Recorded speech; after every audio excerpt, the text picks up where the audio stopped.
Any minute. Boom. What up, dog? Hey, what's going on, man? Oh, look at you putting together guns. Yeah, you know it. Just got to the hotel and did some dry fire, grab some dinner, and do this live here, and then probably get back on and do some more dry fire before bed. I got a huge hotel room. I got like just a massive living room, a massive kitchen. I could literally set up a mini stage in the bathroom. It's so big. So, Holy shit, where are you staying? where am I staying? I am staying at the Homewood or Hampton or something like that in Birmingham, Alabama. Nice. Yes, Matt Hopkins, this is also going to be a podcast. So if you don't want to hang around for the whole thing, you can listen to it later. But hang around I if you like can. that. I like that style, because a lot of people can't tune into the Instagram lives all the time. But if you can put this up there, I think it's something I'm going to start doing just because, a lot of people will message in and go, hey, can you save this? Can you send it to me? Something like that. I like the podcast style. Dude, it's super easy. Because I wanted to start doing some lives. I wanted to start doing it in the beginning of COVID, but I was in the oil field at the time, and we all know how crazy that was. So I didn't really have the time Right. to. So now that I do have the time, you have either guys who go live all the time or guys who do podcasts, So why not do your lives with people and then put them up as a podcast? Because it's still just as entertaining, Right. Exactly. No, I like it. Look at that beast. So we've had you on before, but it was it was really shit went south on the podcast, and you just happened to be listening and jumped in. So Kind of bailed you out of that one. Yeah, you did. You bailed me out hard because that was going to be a total failure. We won't name who screwed you over on that one, though. Yeah, James Tate. But his baby was sick, so he had a legit excuse. He had a newborn, and the baby ended up going to the hospital. So, yeah. But anywho, man, thank you for coming on. This is super fun. I think this is going to be a good one. You're in your hotel room, so you can be nice and loud and annoy all your neighbors. That's the idea. That was one of my favorites. That was one of my favorites also to do because it was like no planning, no asking like, hey, what do you want to talk about? What do you not want to talk about? It was just like, boom, here we go. Yeah. It's totally off the cuff. So, and we actually didn't talk about that before this one either because you're a professional. I imagine you're pretty good at these. So I wanted to get into... I can bullshit. I can definitely bullshit on the fly. Yeah, exactly. You've got the gift of the gab like myself here. Yeah, so no I wanted to talk about, we didn't really get too much into your background last time we talked. We just kind of skimmed across everything, but give us kind of a background of, what got you into shooting sports? How did it all start? Yeah. So I'll give you my 30-second rundown. I've been trying to perfect this 30-second rundown because I have to give this to people in my professional life, in my shooting life, and company life. So a little bit about me. I was raised around firearms, not these types of firearms, but more like hunting rifles and shotguns and stuff like that. So I grew up around that. Then when I turned 2021, I went and bought my first pistol and didn't really have any clue what to do with it. Didn't know what training was, didn't know what high standards looked like, and started kind of looking around on Instagram. And I came across the whole thing really started because I was scrolling through the my feed or whatever, and something came up as recommended, and it was someone doing an appendix draw from a concealed holster and shooting a target really fast. I was like, that looks really scary. That looks very dangerous, and that person should not be doing that, right? Yep. And then I looked into it a little bit more. I'm like, wait a minute. So how is he doing this? Is he pulling this out of his waistband? And I looked at some of the links. I found that he was using a Kydex holster. So I clicked on the company that he tagged for the holsters. That was T-Rex Arms, and I started looking at their stuff and started learning about who Lucas was and what high standard shooting was. And I was like, okay, this is pretty freaking cool that someone could do this with a firearm. I had no clue what the competitive shooting sports were, mind you. So I started going to the range. I had kind of a battle belt set up with the med kit and all the crazy stuff. Yep. And started training, but I didn't really know how to do anything. Didn't really know what I was doing. I was just out there. I was doing the thing, drawing the gun from the holster, reloading the gun, right? And, that kind of went on for a couple of months. And then someone at a local gun shop invited me to this USPSA match. Okay, cool. This sounds like fun. I don't know what this is about. We'll try it out. So I showed up there, and the first stage had some steel, had some close paper, had some bar paper, and it had a swinger. So I ran around and I shot the stage, and shot all alphas in a reasonable amount of time, and it was like, okay, this is cool. Like it's definitely something I could be decent at if I tried. So I kind of dabbled in the shooting sports for 2019, and I pretty much just showed up with what I had, which was like my carry gun with like a battle belt. And then at the end of 2019, I think I shot the Minnesota section match, my local section match. And I was like, okay, so now I've seen what high standards looks like. I've seen some of these competitive dudes. I've been training, I've been working. So I spent the winter of 2019 really trying to figure out what I wanted to do and where I wanted to go with this. Came out swinging in 2020, shot like 10 plus majors and hung out with a whole bunch of dudes, shot with a bunch of dudes, trained with a bunch of dudes that were just, super, super good shooters, GM guys. Yep. And what really changed for me when I started getting good at the sport was when I pretty much just took everything that I knew or that I thought I knew, and I crumpled it up and I threw it in the trash, right? And I humbled myself and I came into it with an open mind. I'm like, okay, this guy, in my mind, I was looking at this dude with the jersey on. I'm like, okay, like this dude would not win in a gunfight. That was my mentality, right? Because I came from the tactical side of shooting. And then I started watching what these guys were doing, and I'm going, you know what? This is performance shooting. That's all there is, right? It's just performance shooting. And I started to approach it with that mentality, and all of a sudden certain things started to click. The movement thing started to click. The shooting thing started to click. And I really focused on who are the top dudes, why are they so successful, and what is it that they do? What makes them stand out above the thousands of other people? And I figured out it really just came down to a few basic fundamentals, and it's just their application of consistent fundamentals and doing them very, very quickly. So I applied that in my training curriculum, and was a lot more successful in the 2020 shooting season, and shot my first nationals, shot an area match, shot a whole bunch of section matches. And now that the season is over, it's more kind of sitting down and thinking about what do I want to do, where do I want to go.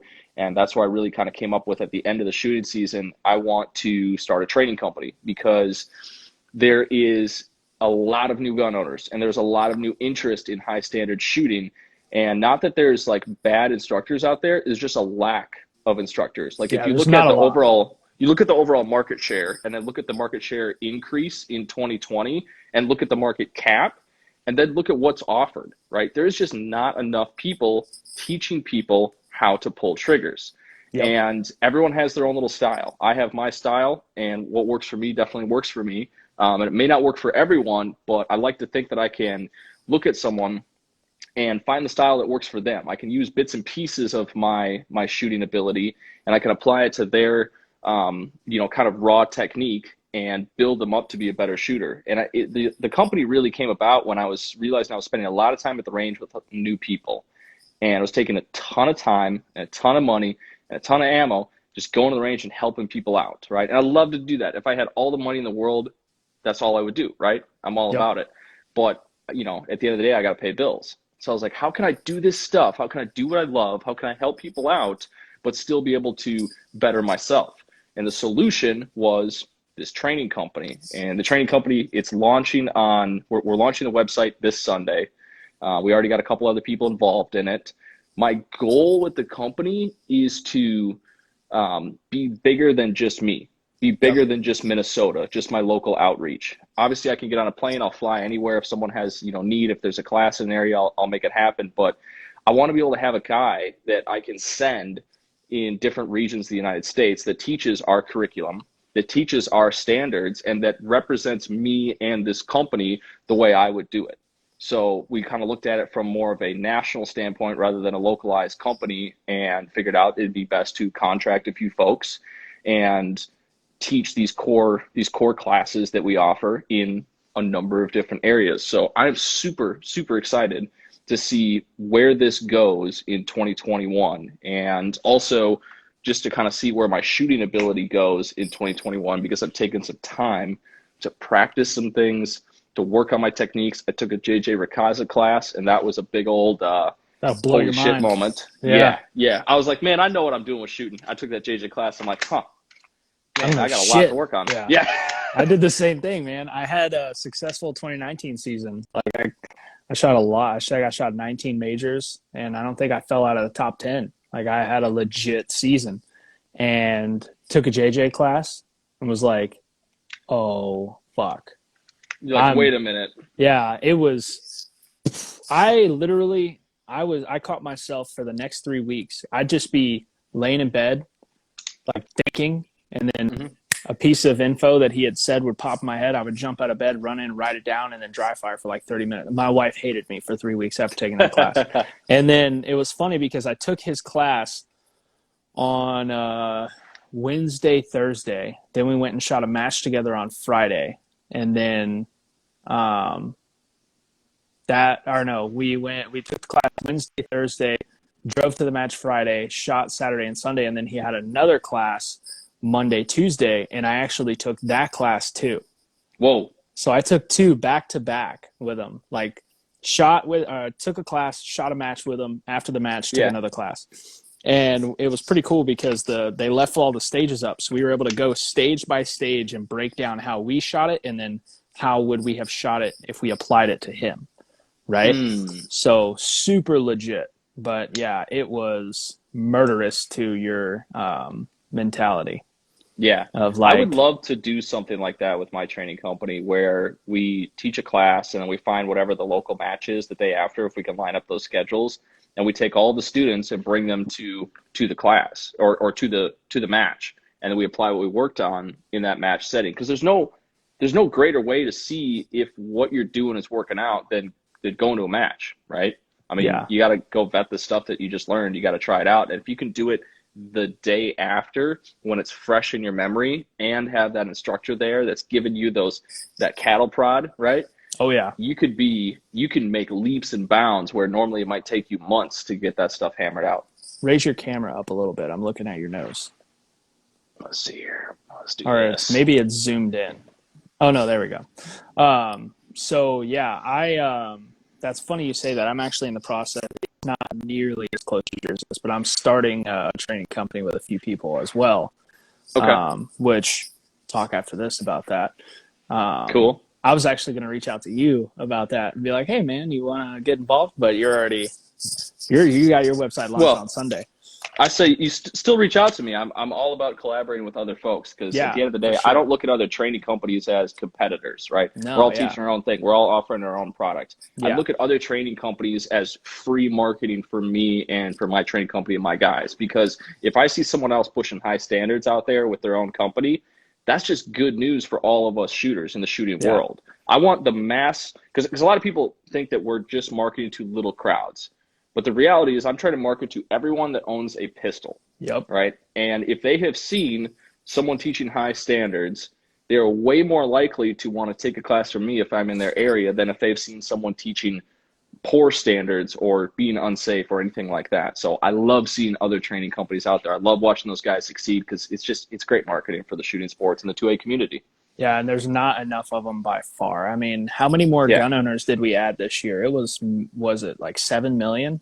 It's just some crazy amount. 7 million new gun owners, and there's not that many trainers, dude. There's not enough to handle the volume. And there's certain types of trainers. You have trainers that teach competitive shooting, trainers that teach tactical shooting, and then some high speed marksmanship, style of shooting. But those people, the masses, they're not taking classes from those guys. They're taking classes from their local gun shop trainer, who probably, I wouldn't say is a terrible instructor, but isn't teaching the marksmanship we would be teaching, right? Right. So it'd be interesting to get more of that out there. And I think it's just because there's a lack of volume in the space. There's just not enough. There's not enough guys teaching it. Yeah. But that's legit, dude. So we're launching the website on Sunday. What's the name? Do you have the name picked out? Oh yeah, everything is locked in. We are fully licensed and insured, all that good stuff. Elm Tree Training Group. Elm Tree Training Group LLC is the company. ElmTreeTrainingGroup.com is the website. If you guys want to reach out to me by email, Jim@ElmTreeTrainingGroup.com. You can hit me up there. You can hit me up on Instagram. But the name and the kind of theme for the company is super cool.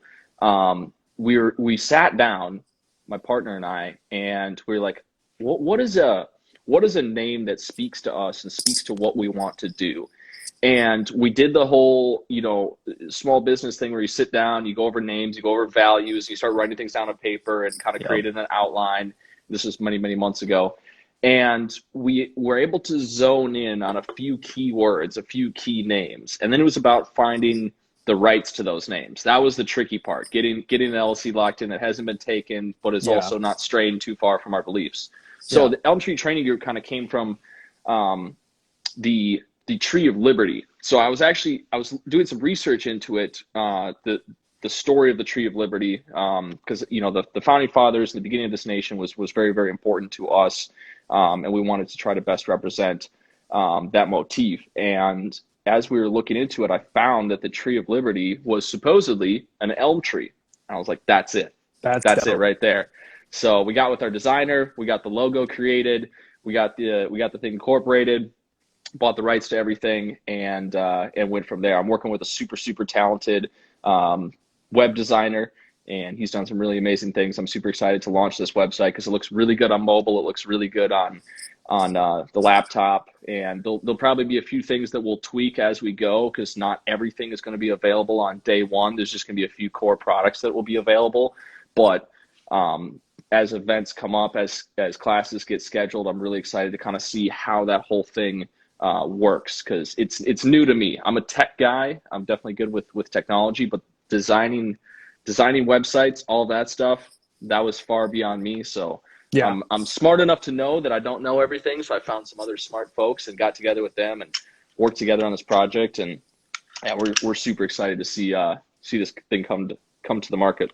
Dude, that's a dope way to find a name. Like somebody just said, I love how intentional you were in naming your training group. That's a dope, because most people do the typical Jim Krantz training group, so-and-so training group, blah, blah, blah, right? That's a dope ass way.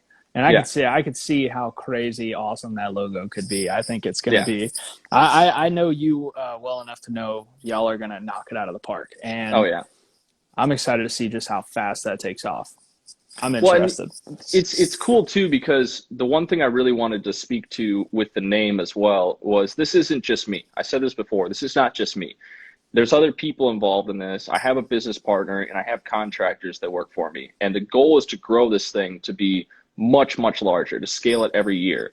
I think of myself more as a business leader rather than just, hey, I'm going to teach people how to shoot, because I'm running the business side. Yes, I'm going to be performing the skills that I can perform in front of people. I'm going to be teaching people. I'm going to be helping people, running classes, running events, hosting things like that. But my real passion, my real goal with this is to scale this to the point of where we have a nationwide outreach and we have people that can teach everything in every area. Because I'm very honest about what I can teach and what I can't. I'm the guy, if you want to learn how to pull a trigger better, if you want to learn how to do movement stuff, if you want to learn how to shoot pistol with a high standard, I'm the guy. But I am not the guy to teach you how to clear a building, right? I am not the guy to teach you about communication techniques. But I know guys that can do that stuff. I know guys that can do that stuff very well. So that's funny my goal you say is that. to expand to other folks' talents and bring them into it, because again, it is not just me. It is a training group. It is a group of individuals that are working together to provide a product that is a turnkey solution for anything firearms related. That's funny you say that. I'm actually the guy I'm going in with on my group is been in special forces for over a decade type guy, so we kind of got together, and he's also a competitive shooter, a very good one. And he was like, man, I just don't feel comfortable teaching the movement side of things and all that. And I wanted to get into it. I'm like, well, I'm not I tell people I teach now, and, I teach a lot now. And I have people ask me, what about this scenario and what should I do? And I'm like, listen, I'm going to teach you how to manipulate your firearm efficiently, effectively, and all your fundamentals are going to come together. But I've never been in those situations. I don't feel comfortable teaching you how to be in those situations. Like, I don't want you to take a bullet to the face because I told you some dumb shit. You know what I mean? So it's bad for business. So that's such a cool idea. And you don't see that. You don't see people bring in other people from different realms of shooting because too many egos get involved, right? I'm the best shooter. I can teach anybody anything. That's the problem, is when you pick up a firearm, it becomes all about ego. It becomes all about that toxic masculinity, right? And at the end of the day, that's not what this is about. This is about you getting better at something that you're passionate about, or something that has meaning in your life that could potentially save your life one day. Exactly. And I am not, honestly, it looks like everyone that starts, or not everyone, but a lot of people that start training companies, it's like Bud's Gun Shop and training or whatever, right? It's just your average Joes that are just, hey man, I'm gonna teach you how to shoot the gun, right? And they don't put any effort into the website, into marketing, into anything like that. Honestly, it's like looking at a landscaping website or a snow removal website. It's just garbage, right? We're trying to run this like a Fortune 500 company.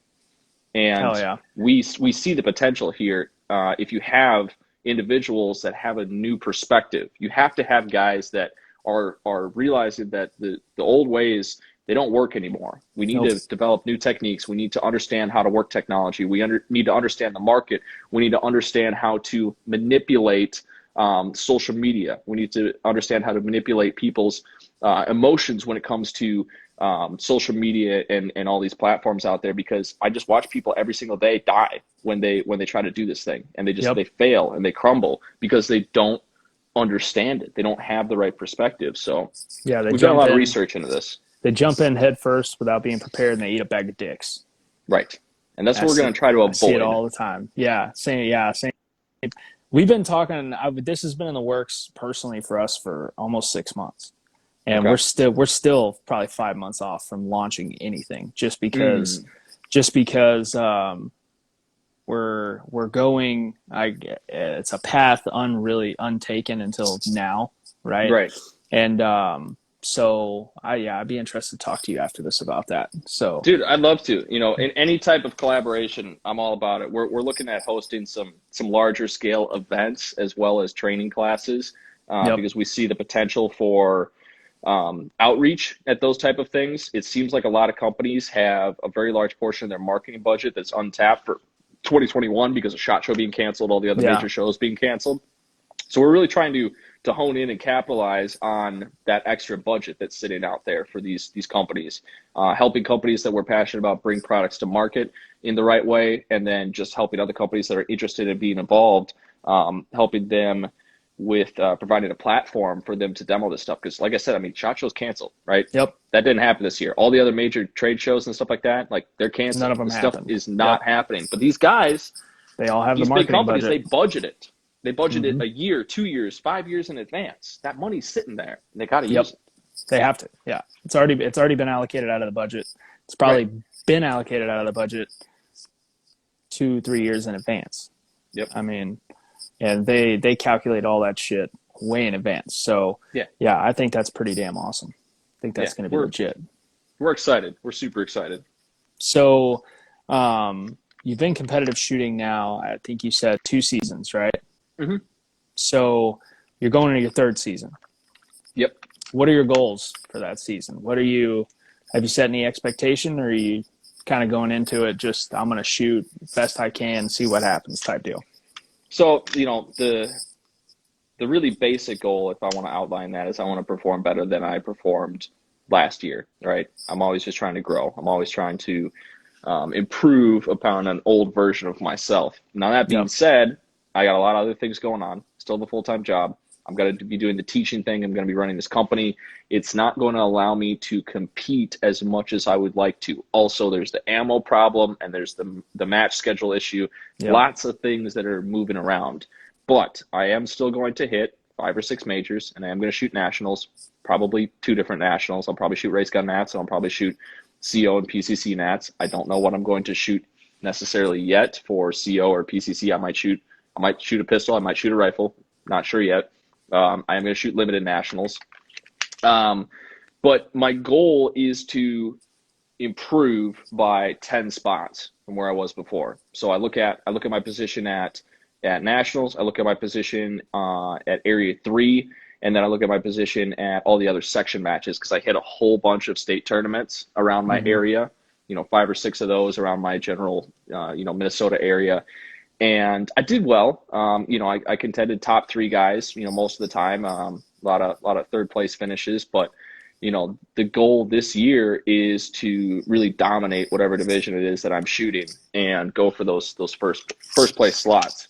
And I think it's a realistic goal because yes, there's a lot of other guys that are going for that as well, but it's about being consistent. I did not shoot consistently last year. I didn't understand my abilities necessarily. I understood that I had some abilities and I could cover up some poor techniques with just raw speed.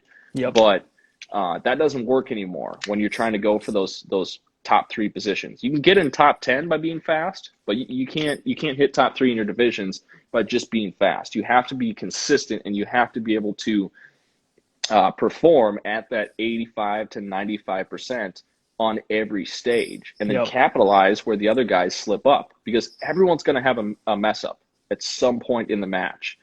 And a lot of guys get really emotional when that happens, whether or not it's happening to them or happening to someone else on the squad.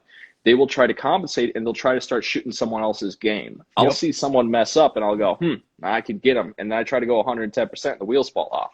It's not a way to play this game. This is a long game.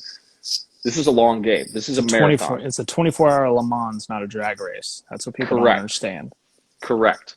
And it's just about being consistent. It's about being able to keep it together for that long period of time. Also, the physical fitness thing is a huge portion. I've seen a lot of guys just fail in the heat, in the elements and stuff, when they're out there shooting these long matches and they start to disintegrate, they start to fall apart towards the end of it. You have to be mentally strong. You have to be not only physically strong, but very mentally strong in order to overcome those hurdles as they hit you, which is usually around about 1 or 1:30 p.m. when the sun is high and everybody's hurting because all these idiots go and eat the lunch at the matches every time. That was one thing I learned. That was probably the biggest takeaway from 2020 is don't eat the damn lunch. Don't eat the lunch. Don't eat the lunch that is provided. If somebody's grilling, someone's barbecuing, if they're catering in food for this event or whatever, don't eat the lunch. Stay away from it. I bring a body armor, lots of water, and there's obviously water at the range, but I bring a body armor, right? And that gives me electrolytes and all that good stuff.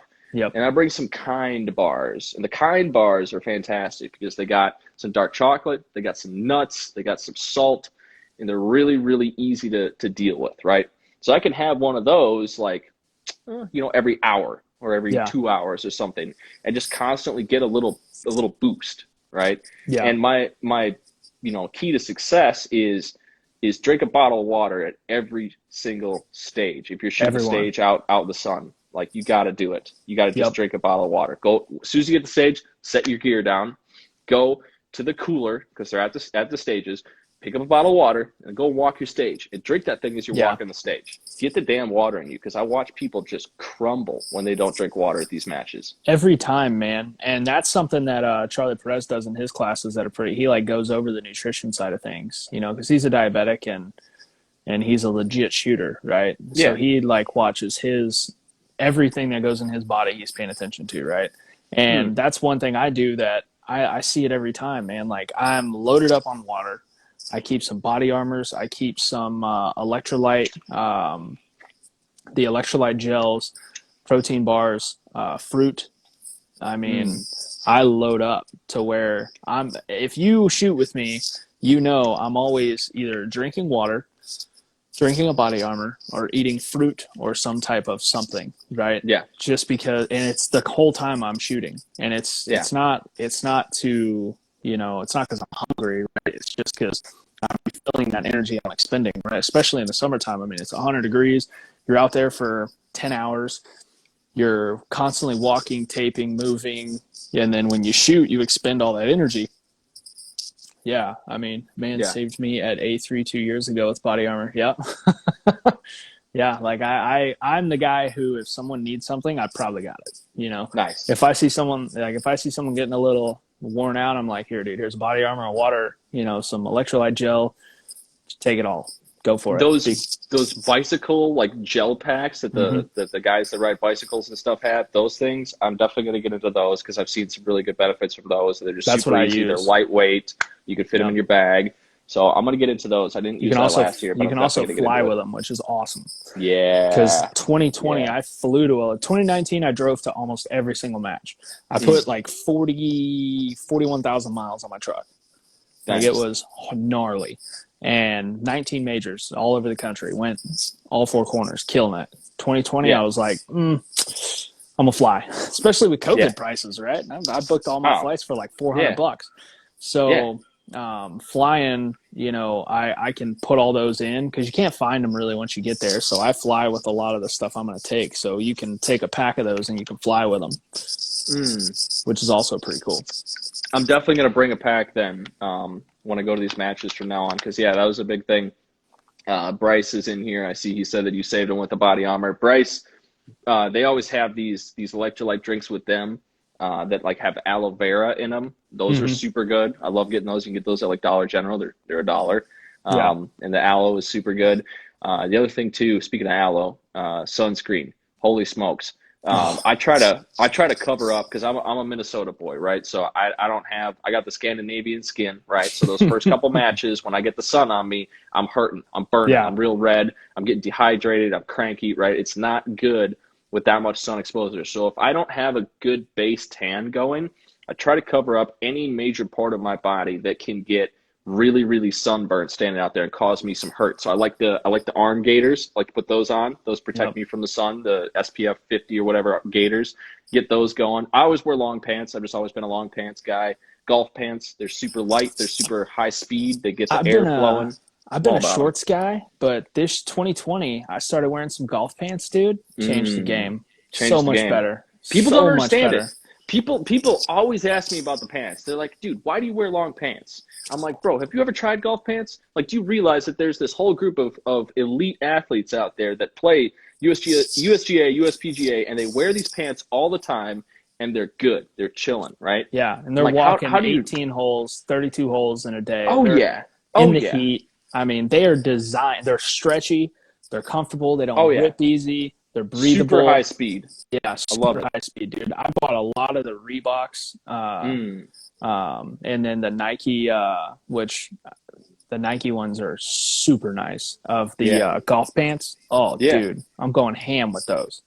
I don't have any Nike ones. I got some Under Armour ones, and I got some Arc'teryx ones. I'm liking both of those.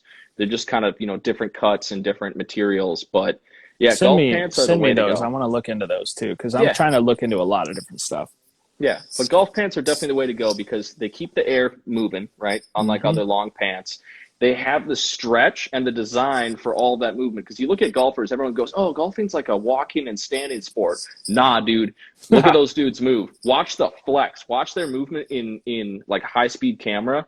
Those dudes are moving their bodies in these crazy, crazy positions. I used to play golf. I understand like how that works. And I was actually talking to Jeff Emmerich. He used to play a lot of golf as well. And I mean, a lot of that stuff carries over. I mean, we're pretty much dressing like we're going to a golf tournament with a gun belt on. That's basically at the end of the day. That's where we're at, right? That's what hit me. I play golf for work a lot. I mean, I take clients out golfing all the time. I've golfed since I was a kid. Yeah. And I was golfing with a buddy, and I've worn golf pants all the time golfing. And I don't remember what we were doing, but I was like, damn, dude, I forgot how comfortable these pants were. And then I was like, why the hell don't I shoot in these? Yeah. And it just clicked. I was like, I'm wearing these from now on. Yeah. Yeah, they're fantastic. Yeah. Just definitely don't wear denim. Don't wear denim. That's the key. Dude, Ethan Anacondo.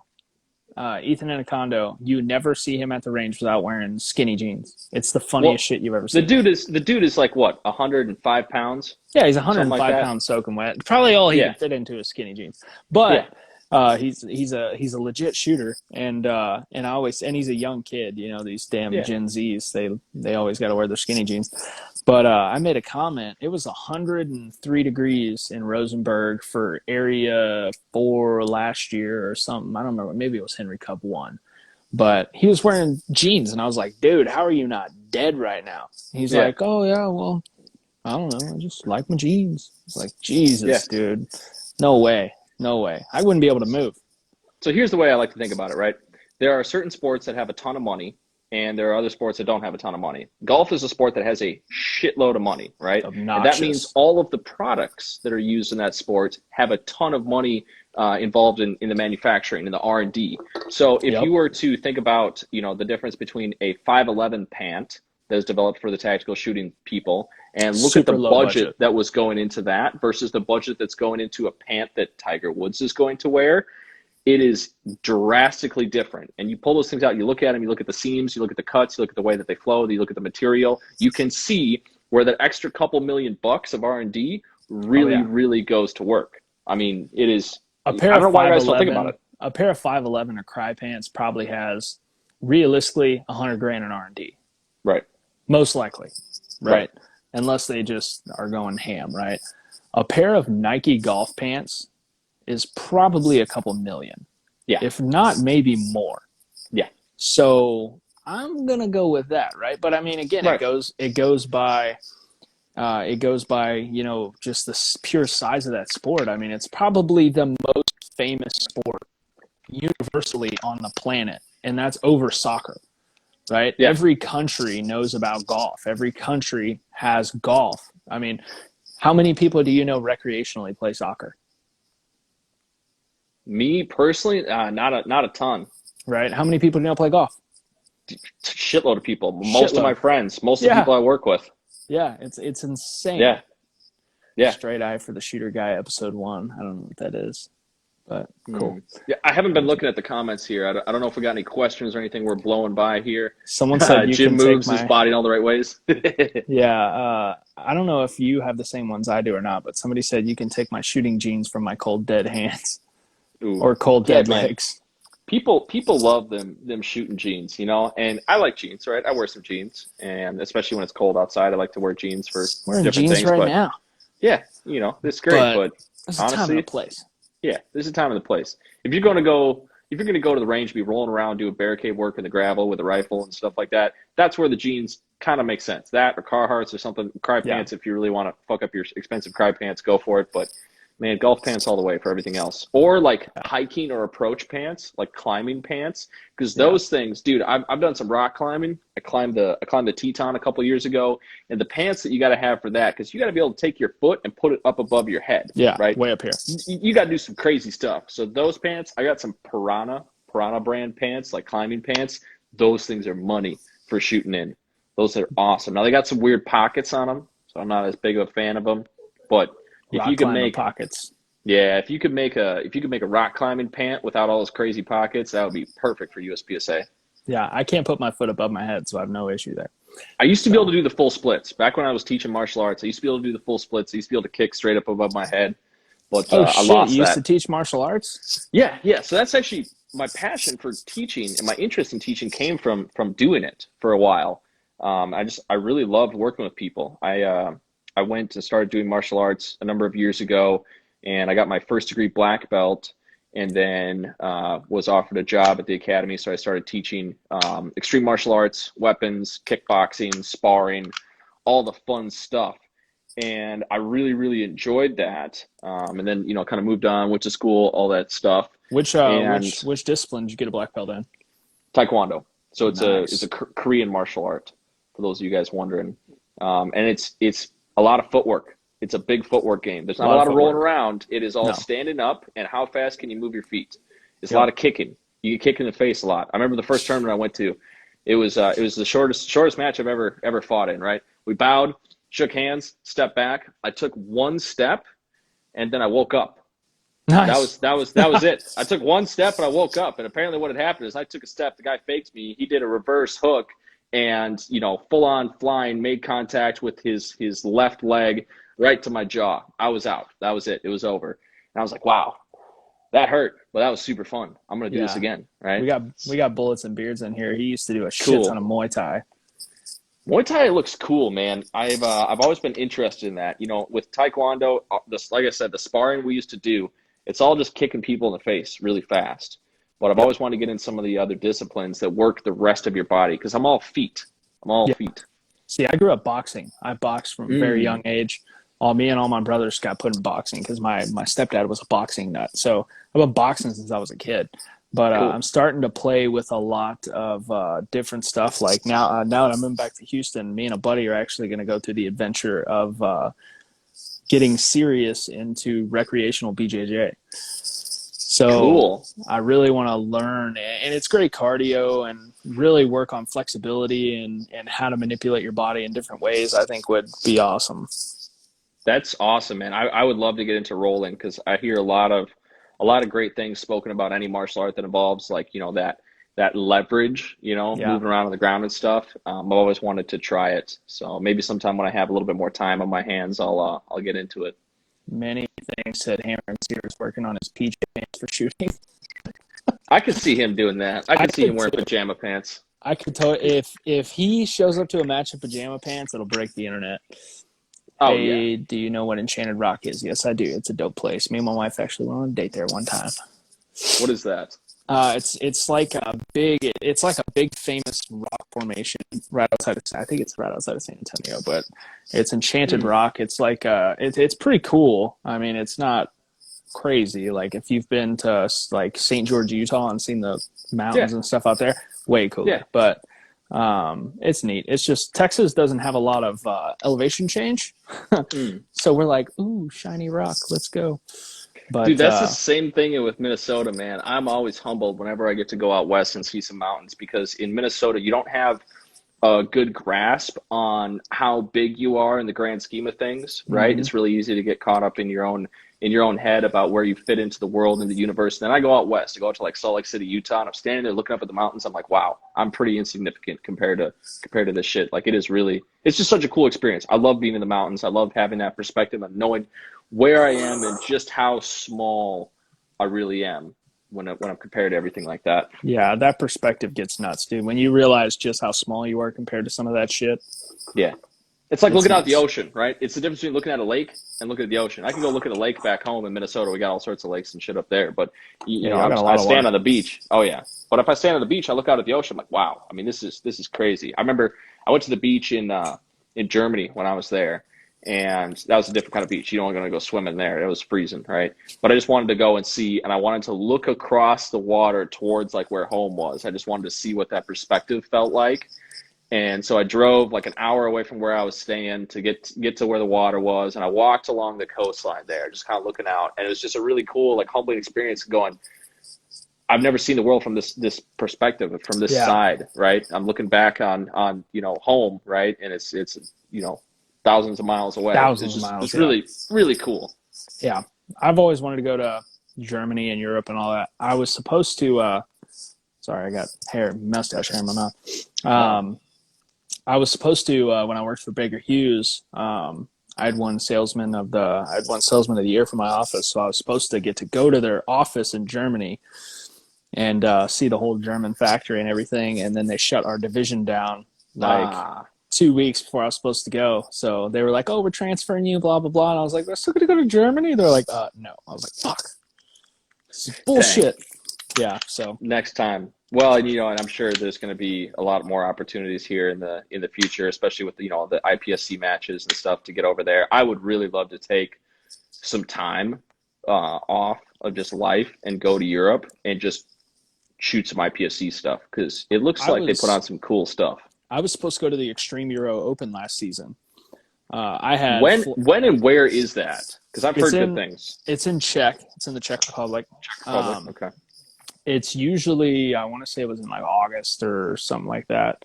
But I had match paid for, flights booked, everything done, hotel. I was going, right? Me and my wife were going. And COVID hit. Everything got turned around. But I don't know if they're doing it this year. But whenever they do it again, that is the match to go to, because that is supposed to be the Super Bowl of IPSC matches outside of World Shoot. It is amazing. It's something like 36 stages over 5 or 6 days. Dude, I'm so down. When you figure out where that is and when that is and all that good stuff, get me that intel, because I'm super down. Yeah, because I think next time they have it, I know Stoker was talking about going. Chase is going to go. Seiler's going to go. We'll just get a whole group together. Yeah. Yeah, man. Go over there and get sour on some krauts. Yeah, I love it. I got lots of Sky Miles that I can use for that stuff, dude. So the cool thing right now about traveling for work is I get all yeah. So I've been getting a lot. That was a Airbus A350. So if you remember earlier, I mentioned being in Germany. I was actually in Germany. The company that I work for, we do a thing for Airbus specifically for that plane with a robot, right? I won't go into all the details there. But I have been in this facility and worked on that specific plane. So getting on that plane today, I've never flown on an A350. It's pretty rare to see them fly domestic, but they got to keep them going right now. The biggest one I've flown on is a 767, which is also pretty rare to fly domestic. And a 767 is awesome because they got the beds in first class, and I always get first class. So I always get to lay down in the bed and the little cubby and stuff. But the A350 is like a current model, right? And those things are pimped out. So I got the Delta One first class, booth, or they call it a suite, right? So I got in there today and I was like, damn, this thing is, freaking the first class cabin was balling. You were flexing hard, bro. You were like, check out my remote. I'm like, look at all this shit. Like, I don't even know what half of it does, but they got the massager and they got the recliner, and you turn it into a bed, you can close the door, turn the lights off, all that good stuff. But that thing is a pretty incredible aircraft, and those wings, they're like 100 feet long. It's really cool to know that my job made it possible for that plane to fly and for me to fly on that plane. So that was really exciting when I walked up to the gate today and I looked out, and it's when an A350 rolls into an airport, because it's not like a little bit bigger than like a 737 or something. It's like two of them. Yeah. Like you put one inside. Like it is huge. And I understand, but I don't understand how it gets off the ground or how they land the damn thing, because that is massive. I mean, we're talking, you can put multiple, it seats over 300 people. Yeah. To put it into perspective, huge. I looked it up after you posted it. I was like, what the hell? Looked it up. I was like, holy shit. You can fit an entire 747 inside of an Airbus. Yeah. So like Air Force One, you shove that inside there, right? Mm-hmm. I mean, it's wild. You can take Air Force One, which keep in mind is what hauls around the president. Yeah. Can fit inside of that Airbus. I was blown away. I was like, holy shit. Yeah. So that was cool. I enjoyed and that. They usually use those for international flights, if I'm not mistaken, right? International flights, and only a few international flights. Like, you're not going to see a ton of those. Like, I didn't fly on one of those when I flew to Germany last time. Like, I flew on like a 767 or like something like that. Which those are huge too. Those are huge too. But I've flown on a ton of those in the last couple of weeks. Like a ton I have of them. too. I caught one from where was I? I caught one back from Omaha after Area 3. Like, I was like, what the fuck? Yeah. It was massive. Yeah. Omaha to no, it wasn't Omaha. It was Boston to Houston after Area 7. Yeah. It was Boston to Houston. I was blown away. I was like, huge. What in the shit? Should have got, and I didn't realize we were flying on one of those. And I was like, fuck, I should have booked first class. Yeah. So that's the cool thing is I never book first class. I just book the flight, and because I have status with Delta, they always just give it to me, right? They always just upgrade me. Yeah. And that, they always treat me super well. I've had some bad experiences with them, but they've always made up for it. Never been pulled off a plane. No, I got real close one time, but they never pulled me off. It was right at the beginning of COVID. The girl was getting real mad about me taking my mask down to have a drink of water, and she was like, if I have to tell you again, we're dragging you off this plane. I was like, okay, sounds good. No one really knew what all the rules were and all that stuff, and I was like, okay, sounds good. I sent an email to the customer care and stuff, and I was like, hey, your employee was being kind of mean. And they were like, oh, we're so sorry. Here's like a gift card and a whole bunch of Sky Miles and stuff. I'm like, okay, sounds good. But I had a delay one time of a couple hours for a work thing. I didn't really care, whatever. Shit happens, planes break. But I reached out and I was like, hey, I was late to this thing, and just want to let you know, this happened. And they were like, oh, we're so sorry, and here's like 40,000 Sky Miles and a $500 gift card for Amazon. I was like, all right, cool. I'm buying an EOTech. Sick. Hell yeah. I need to start doing that because I always have. I fly so much for work. It's nuts. Yeah. I think I took 57 flights last year. It's probably about what I took last year. And somewhere around that. I think only 12 of those were for shooting. Right. So like I fly a lot. And and I always end up flying Southwest, which I have like whatever the hell the highest Southwest whatever is. Yeah. But I'm gonna start taking a lot of Delta now that I'm out of Houston, and I live pretty close to IH. So they do Delta, so I'm going to try to get that fancy shit like you're on. What do you use for hotels? Who's the brand? Hilton, baby. I've been a Hilton Diamond member for 4 years. Cool. I've been a Diamond member for 2 since I started doing this. How many points you got stashed? Oh, a lot. A lot? a lot. I haven't paid for a hotel room in a minute. Yeah, I think I've used a lot of hotel points for a lot of different stays and vacations and things and stuff or Yeah. whatever. And I think I still have like 300,000 or 400,000 points like that I still need to use up. So it is super nice to be able to just like grab a hotel if you're going somewhere and be able to do that for free. Same thing with rental cars. I got so many freaking rental. I'm President Circle with Hertz, and I'm preferred with Avis, so I can get a rental car, for free anywhere. Yeah, I'm preferred with Avis. And then also what's the other one? Fox. I use Fox a lot because they're I used to go to Oklahoma City all the time, and Fox is like the only one in Oklahoma City. So I got a lot, but there are not a lot of other places. But yeah, I use a shit ton of rental cars. They always give me the sports cars when they got them because, with status and stuff like that, which is a stupid decision on their part. Like I got a couple of speeding tickets in a couple different states and countries, due to that arrangement there. But man, every time they give me a sports car, I'm like, this thing's coming back with a whole lot less tread on those tires. That is for damn sure. And then sometimes they give me like a big old, like, I got a Yukon Denali not too long ago. That was pretty pimping. I enjoyed that. I was like, man, I don't even need a hotel room. I can just stay in this thing. It's freaking massive. I usually, because I'm always traveling with a lot of equipment or people, or when I'm traveling with shooting, I have my big trunk that I keep all my shooting shit in. So they always give me the big SUVs.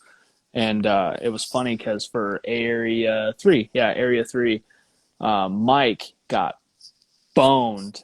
He supposed to get a rental car, blah, blah, blah. And then they told him, oh, we're out, whatever. And then the next day, like, oh, we got an SUV. It's $900 for 3 days. He was like, I do what? I got this. And he had to pay it because he had like 4 people with him, right? Yeah.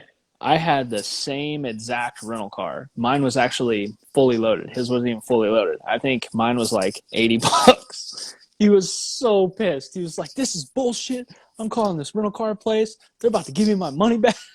Dude, because that's the thing. Ooh. Like, as much as I get the fun cars, a lot of times I get stuck with junk. Like Bryce is saying that Kia was fun. So I was in New Orleans not too long ago for work. And I took the rental car. I drove out to where Bryce and Blaine Dupuis live out in Mississippi. It's like an hour and a half away from New Orleans. And I brought the Kia, the rental car that I had. And it's just, some 2021, current edition, something or other, right? And it doesn't have a lot of power or whatever. Like when I get on, as soon as I get on the road, like there's in my mind, the pedal has 2 positions. There's no engagement, and then there's to the floor, right? Yeah. That's how I drive. And Bryce and Blaine were like, "Oh shit, man, we're going 120." I'm like, "Dude, it's a country road. Calm down. Like we're good, we're good." But yeah, I get all sorts of different. We got a Yukon right now for this trip, my coworker and I. So that's kind of nice for throwing the cases in there and stuff. Except we're in the middle of a city, and it's kind of hard to like maneuver it into alleyways and stuff like that. I've had some Chrysler 300s. I've had the Hemi edition. That was kind of fun. That's pretty dope. I had what is it? The Challenger. Yeah. With the freaking 700 horse motor, whatever that one is. Yeah. Damn. That thing. I had launch control on it, right? I didn't know how the whole thing worked, right? I've driven tuners. I've never driven like big muscle cars and stuff. And I tried it for the first time, and I hit the launch control button. And the tires were not hot. So if the tires are not hot and you attempt to use launch control, the button is really just a 50-yard burnout switch where you're going to do a burnout for 50 yards through first, second, and third gear. Mm-hmm. And that was pretty cool. That one I enjoyed. I had a good time with that one. Yeah, those go hard in the paint, dude. Oh, yeah. Big time. I got a Camaro rental, just a giant blind spot. Yeah. Yeah, I ended up, I can't remember where I landed into. I don't remember where. I think it might have been Oklahoma City. But they gave me a Mustang GT convertible. And I was like, okay, dope, right? Whatever. And then, dude, I think, oh, man, I can't remember how fast, but within maybe 3 days, those tires were fucked. They're just done. Yeah. Oh, they were done. I was doing burnouts everywhere. I did donuts in the parking lot of the hotel, which almost got me kicked out of the hotel, which kind of sucked. But I was with a customer, and he was like, hey, man, let's do some fucking donuts. I was like, all right, bet. And just started whipping them around in the parking lot. And till one of the managers came out and was like, stop. And I was like, oh, okay. And he was like, get off my parking lot. And I was like, I'm staying here. He was like, well, park that thing and get the hell outside. Did you tell him it wasn't the worst thing you ever burned into a parking lot before? No, yeah, I did not. That was hilarious, bro. Oh my God. That was I'm so excited to go back there this year and see if it's still there. I hope that is still there. So if you guys don't know what we're talking about, you guys have no clue. We can talk about it. Can we talk about it? I think we can talk we can talk about it. Is it illegal? Cares. It's probably not illegal. It's probably illegal. It's definitely illegal, but it's Nebraska. What are they going to do? While we were at A3, who won the powder? I don't know. Someone won a tub of powder, though. I think it was Tyler. Yeah. All right, we'll keep names out of it. But someone won some powder and a big jug of powder, and we were supposed to go bowling, but the bowling alley was closed. So we were like, well, we're bored. One of the guys was like, well, I'm going to get rid of this powder. He pours a dick out into and uses a whole big jug of powder. The whole tub. The whole tub of powder makes a giant dick in the concrete. And then another person who is a youth, who shall not be named either. Who shall not be named reasons. Either. Yeah, for certain reasons, to avoid any court cases in the future, lit it, and the biggest fireball I've ever seen in person commenced in this parking lot. And we're all in the car, and then everybody scrambles because the dude who owned the bowling alley, I guess, came flying outside and was like, he comes running out. Why are you catching my parking lot on fire? So we fucking dip off. Oh, my God. I was driving one of the getaway vehicles, and I'm sitting there, I'm staged, I'm ready to go. And I just remember, because I couldn't quite see behind the group of people, I remember the fireball and then people running and sprinting and yelling. And I rolled down the rear window. I remember someone just diving into the car that I was driving, just come diving through the window. And he's like, go, go, go. I'm like, okay. Oh, yeah. Because that bowling alley owner was coming in hot, bro. He was closing some distance. He was unhappy. We were in the front car, and I think all of us hit the accelerator at the same time. Nobody waited for somebody to pull out. No, it was just like, whoa! We were like, get the fuck out of here. Oh, it was so funny. But I have a video of that too. It is hilarious. I shouldn't post it. I just share it between friends and stuff. Yeah, I'll share it. Anyone? No, for sure. But yeah, I can't wait for Area 3 this year because we're shooting together. You're in my squad.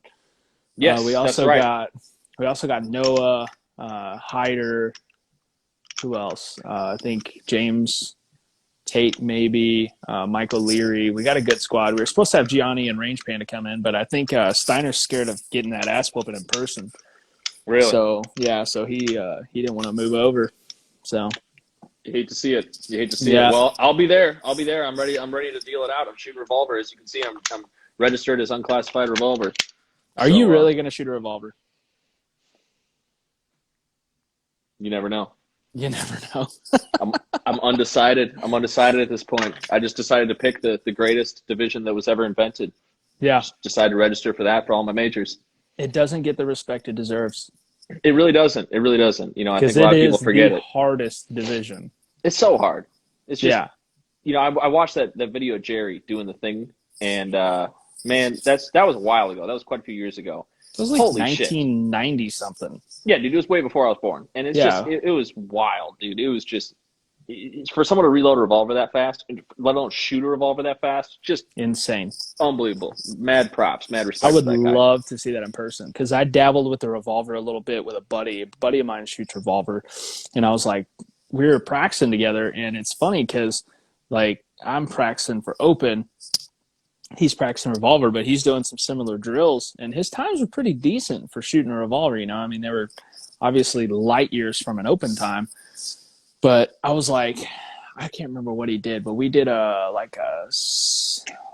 movement drill, but it was like far steel, medium steel, 2 paper moving out at 15 yards, blending into a equal position on the same side, right? And I was giving him shit about how slow he was shooting it. And he was just like, well, you try it. And I was like, all right. I threw his revolver on. Bruh. Yeah. That was difficult. One, the double action only trigger garbage, that's for the birds. Yeah. That's for the birds. And then the reloading, before I'm like, all right, show me this reload, right? And he was like, this is how you do it, blah, blah, blah, and just throw it in there, right? No, you don't just throw it in there, because if you just throw it in there, you're probably going to miss like I did.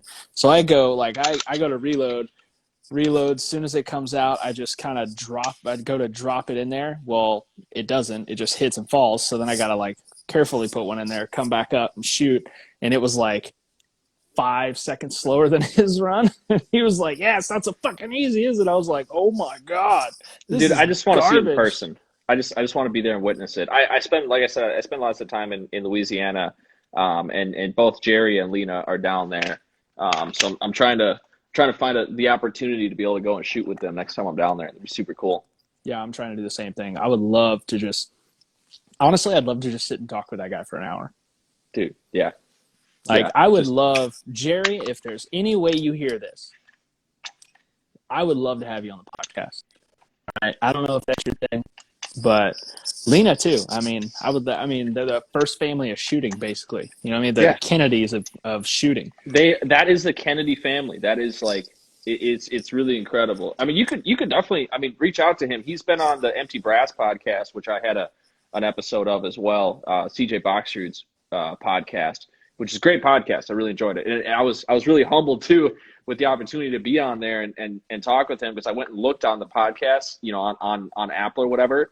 And I looked at the season that I was in, and I was wedged in between, like, JJ and, like, Shane Coley and, like, some other, like, top hitters. I'm like, oh man, people are going to be listening to, JJ talking, and then they're going to listen to this idiot over here and go, what the heck's going on?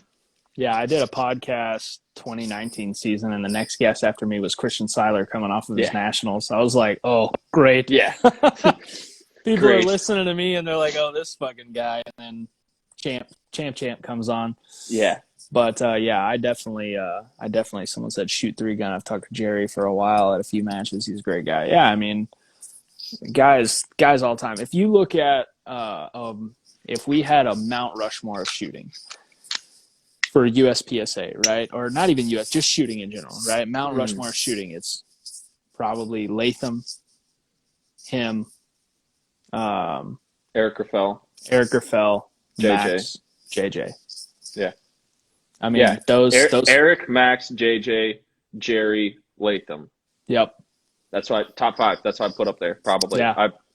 There's many other people. I'm not saying those are the best 5 to ever live. I'm just saying, like, we've had many, many great presidents. It's just those 5 would be the 5 that I would put on Mount Rushmore. Yeah. Those 5 would be the 5 I put. And I mean, between those 5 people, there's probably more titles than every other shooter on the planet combined. Yeah. Yeah. Legit shooters. Yeah. It's just crazy. Insane. I mean, nuts. 20 years from now, it's going to be a different story. 20 years from now, the new heat, the young guys are going to be, stacking up some titles and some experience, and will be reputable as those guys are and were in their time. But right now, no one's come close to them. I mean, even, like Christian is the only person to ever win every area and Nats in a year. No one's ever done that before, right? Yep. And he almost did it 2 years in a row if he would have shot Area 8. If he would have actually showed up. Or Area 2, if he'd showed up to Area 2. Yeah. But, you look at that and go, that's really incredible, but that's short term. If he can do that for a long period of time, that's where he becomes the next Jerry or the next Latham or the next JJ. It's the ability to do that for a long period of time consistently. And right now, Christian's what, 20, 21, right? 20. Right. So he could be a flash in the pan. He could be. Yeah, I don't think he is. I don't think he is either. But not with the money that he's making. Not with, like, you'd be dumb to, like, say no to a shooting contract that pays you that kind of money to pull triggers. Like, yeah, absolutely. It's a pretty cool opportunity. Like, some of the stuff he's got going. Yeah, he's got some cool stuff coming. He's a good friend of mine, man. We talk a lot. I think I was talking to him, what was it, yesterday or the day before? And dude, I think he's got the long haul mentality, but life hits you different, man. It does. I mean, life hits you different. Like 5 years from now, something could happen. You never know. Life hits you different. But you look at Jerry, man, he's been, dude, like 40 years 30 years of just world domination. Same with Yeah. Latham. I mean, Max, 20 years of just domination. JJ, 20 years of just domination. JJ to me is the best shooter who has never won the same amount of titles as the rest of the guys. Yeah. Right? Because JJ has a shit ton of titles. He does, Yeah. right? But for as skilled as he's been, for as long as he's been, he should have a dozen more, you know? Yeah. But that's the hard part about this game. The game is there are so many people that are there and just clamoring for a half a point or a little bit of a percent. And if you watch for long enough, one person's going to take it. And honestly, it's just the luck of the draw. Those guys are all equally incredible. And it's really it comes down to sheer dumb luck for who's going to win year after year. I mean, you could say, yes, there's skill involved. Absolutely. But those guys are equally matched on whatever they do. And it just is going to come down to one little thing. You know? I'm a firm believer that all the guys in the top 10 at nationals could beat each one of themselves. Yeah. At any time. I mean, I think top 25, at least in carry optics, top 25, look at the stack. Like, those guys were close. Yeah, like, yeah. Carry optics was wild. You had Max like that little notch up, but you had Max and like those other, like two other dudes, right? You had Max and then you had Bradley and then you had Wanzik, right? Yeah. And that was like the top like 6 or 8%. And then there was everyone else between. But they were mashed. And they were like mashed. Like, dude, like it came down to like a couple of points between a lot of people. Like a couple of Charlies made the difference. Yeah, absolutely. Crazy. Absolutely. It was done. And that's one thing I'm super excited about is I don't think we've ever seen, and I've talked to I haven't been in the game that long, so I really can't speak on this, but I've talked to some other people that said in years past, there's been a bigger separation. And now it's really tightening up. Yeah. To where, I think the talent pool is getting so stacked that it's going to be interesting for the next probably decade. Which is really cool because that's the way it is in other sports. Once you max out the engineering capabilities, behind the equipment, that's what it happens. You look at NASCAR, you look at golf, right? Golf comes down to one stroke or two strokes, and NASCAR comes down to just, fractions of seconds, right? Yeah. And those guys have figured out how to maximize the equipment that they're using and the skill behind using that equipment. Whereas shooting's come a long ways. You look at 1995 and look at what was happening, and look at some of the open guns and some of the technology that was available and some of the concepts. It just wasn't that big. And then you go to today, if someone comes out with a new shooting style or a new shooting technique, it's going to be mainstream in about 5 minutes because everyone has a cell phone. And they could figure it out. They could send it around. Or if a new engineering design comes out, everyone's going to copy it. Everyone's going to make it their own with all these guns. So advancements happen now very quickly. This is the technological curve that we're in. And it's starting to become like every other mainstream sport. It is coming down to fractions of seconds and small amounts of points, which is super cool. If we could get USPSA on board with making it a mainstream sport, we'd be there. Well, I don't think it's going to happen until we get some new folks in there, which is another thing we're obviously all working towards this year is promoting good folks and not promoting some other folks. 2022, baby. Here we come. It's going to be a good year. Yeah, I think 2022, right? T-Mart for president. Ooh, boy. We're gonna trigger some talk to him a lot about that.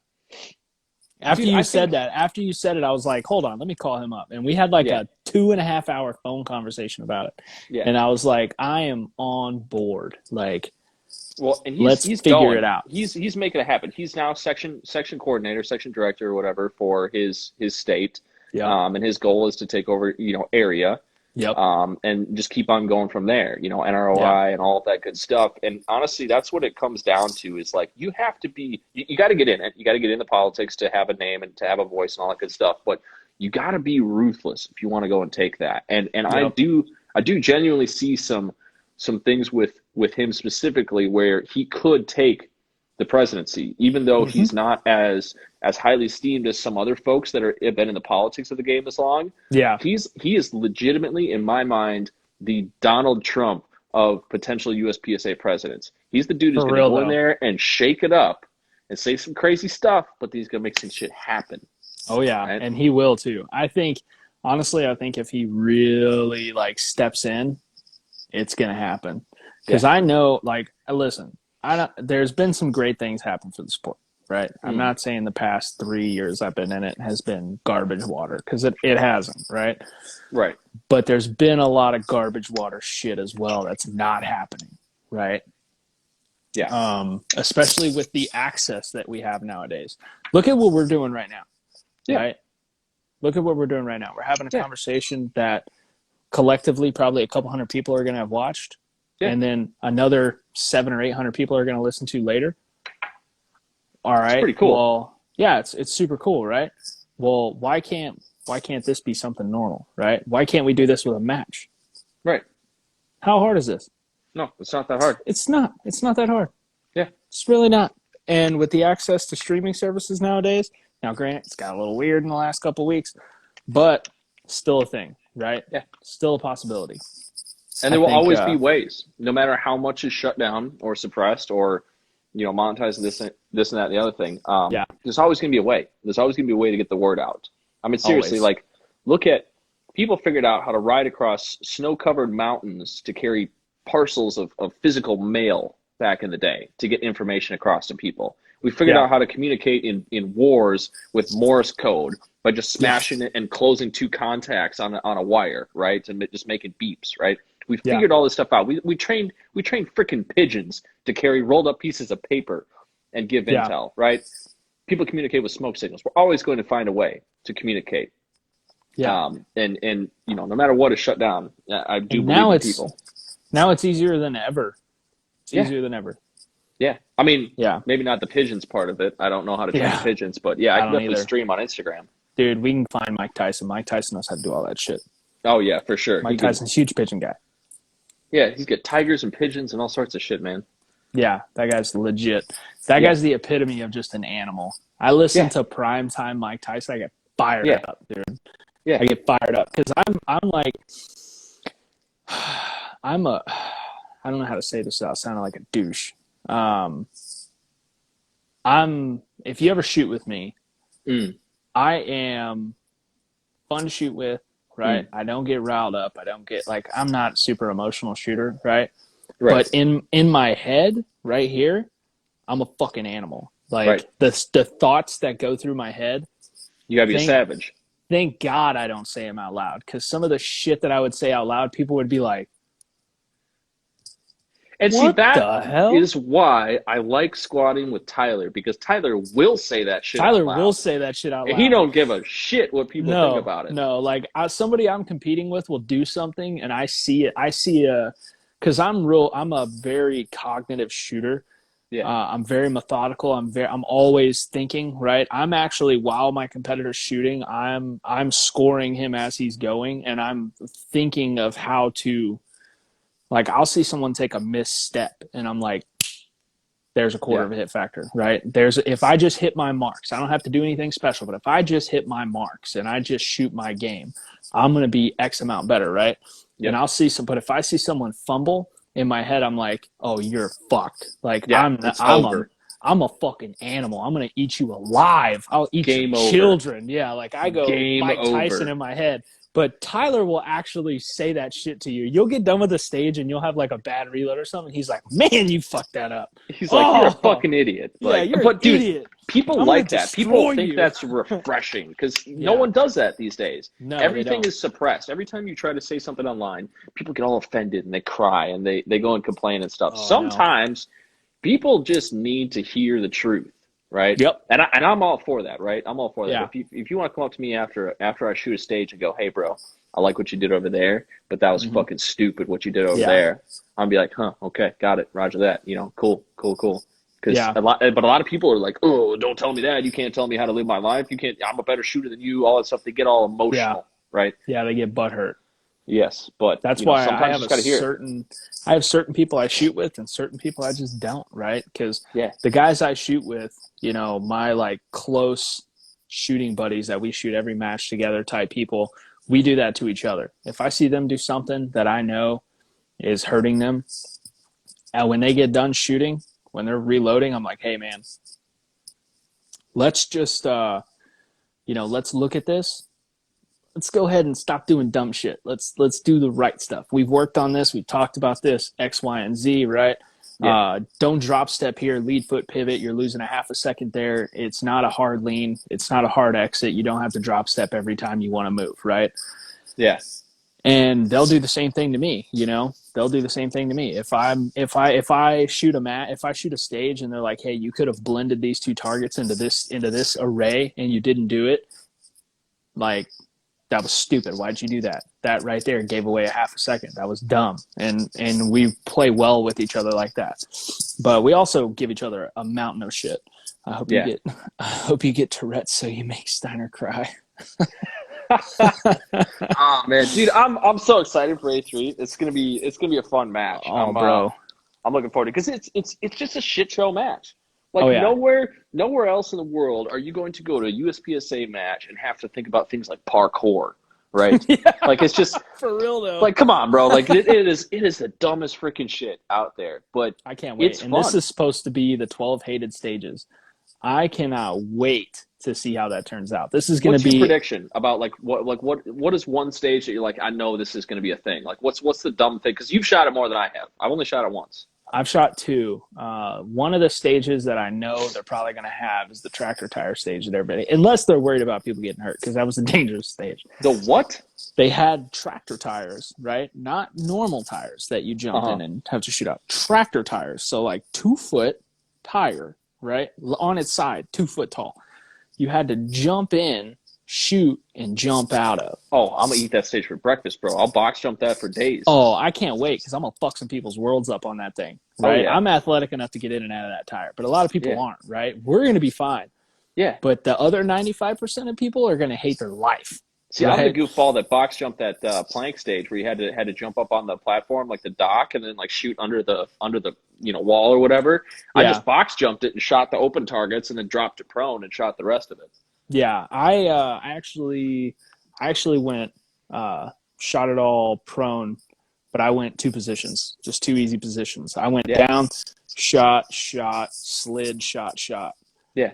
But John Browning and Dexter Bradley actually got up on and shot standing the whole way and dipped down onto a knee, shot under, moved, dipped down onto a knee, shot under. I thought that was stupid. Yeah, I would just go prone. I think the one thing I would do, I lost about 2.5 seconds on the stage when I had a magazine malfunction because I was trying to go prone and I had the magazine was riding on the platform, so it pushes it up a little bit and the slide couldn't track properly, so I had to miss speed, so I had to clear that, solve that problem. It cost me a little bit of time, but it's funniest. Just one of stages like that is just there's no real winning method. It's just if it works. Eat a bowl of shit until you make it through. Like that whole match is going to be a shit sandwich, and it's going to be whoever eats it to the last crumb. That's who's going to win it, right? I'm excited for it. I'm only excited for it because I know it's the last time we're going to have to deal with it. Yeah.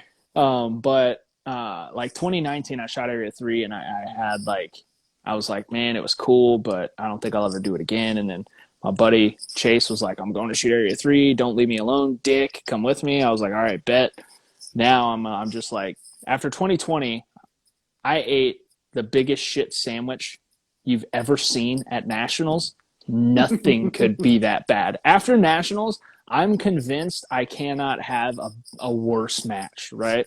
So to me, I look at Area 3 and I'm like, oh, that's going to be fun, right? Yeah. Like, I've eaten a bag of shit on a whole 23 stage match. So to me, I'm like, 12 stages of fun? Who cares?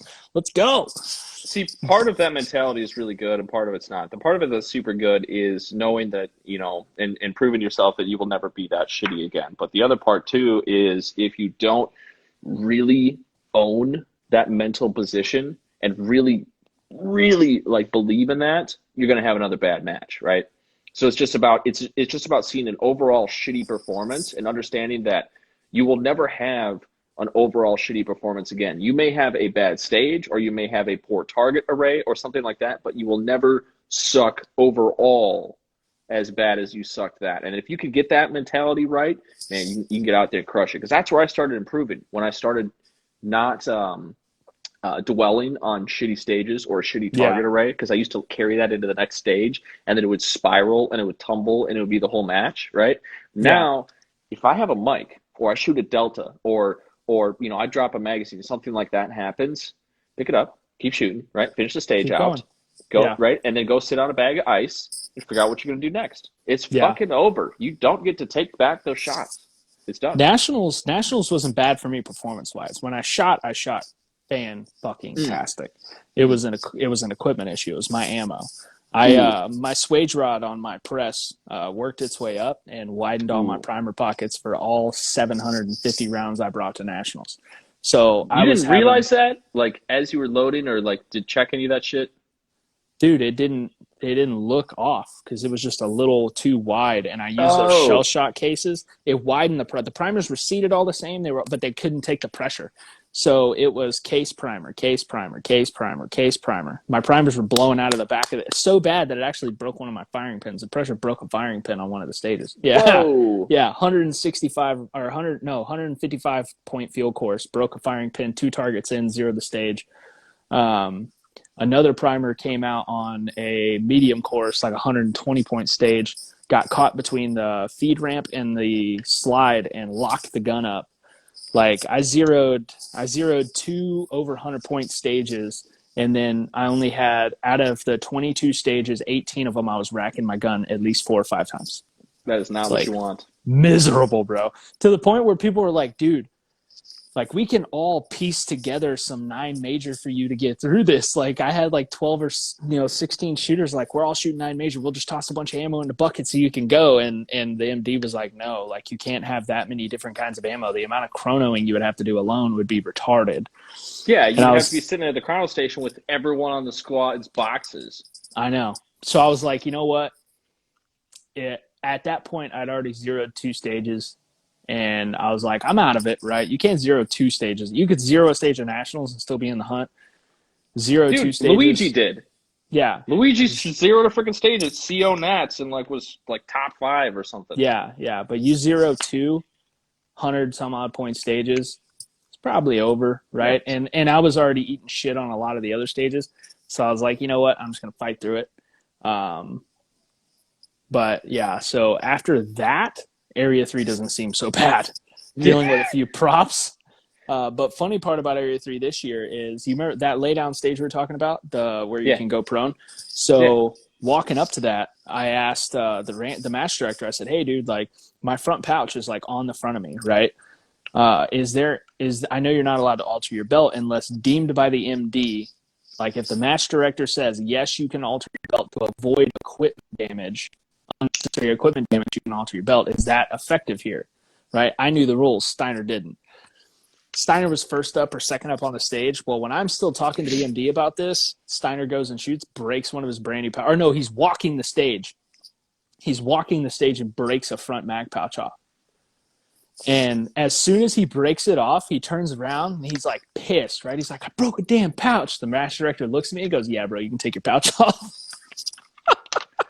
Damn. And I was like, was it one of them like double alpha pouches too? That were like super expensive. It was it was one of the newer double alpha pouches, and he has them all laser engraved and shit. He's all fancy, so it was probably not a cheap pouch.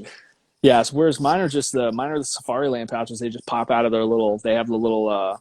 They just literally pop right out. I pulled them right off and went with it. Because I was shooting open. I mean, I had to do 1 reload, and I can reload from the side on that stage. No big deal. But Steiner was so pissed, dude. He was like, this is the 4th mag pouch I've broken the last, 3 years. I'm like, why don't you think? Dude, I would definitely, just really avoid laying down on a mag pouch, no matter what they are. I mean, it's just... They're held together on small points of contact. They're going to break. I will always avoid, if I'm having to go prone or side shooting, I'll always usually try to stay. If I got to go prone, then I'll try to take that mag pouch off. But if there's a laid on your side stage, I'm flexible enough and I'm quick enough. I get down on a knee and turn into it, right? But a lot of people don't do that. Yeah, a lot of people don't do that. But I'm flexible enough. I don't give a shit. I do my yoga. Yeah. Hell yeah. But so you're obviously going to be shooting the glonks. again this year, I'd imagine. Yes. So for some time. For some time. Ooh, changes coming? I'm always open to change. You never know. There's some things coming. We're going to do some stuff with some new things that we won't talk about here. Okay, we'll talk about it after. But yes. Talk about it after. Because I'm interested in getting you together on some different things. So we got to talk after this too. But what about race gun nats? What are you thinking you're going to use for that? Are you going to use a Glock? I will probably be shooting limited, and I will probably use something similar to a Glock platform, yes. But it's a little bit undecided. It's pretty far out right now. Well, I'm going to be shooting open, and I think open and limited are together, right? They are. So I got a pair of Atlas limited guns. If you want to use one of those, you're welcome to it, or both. JJ.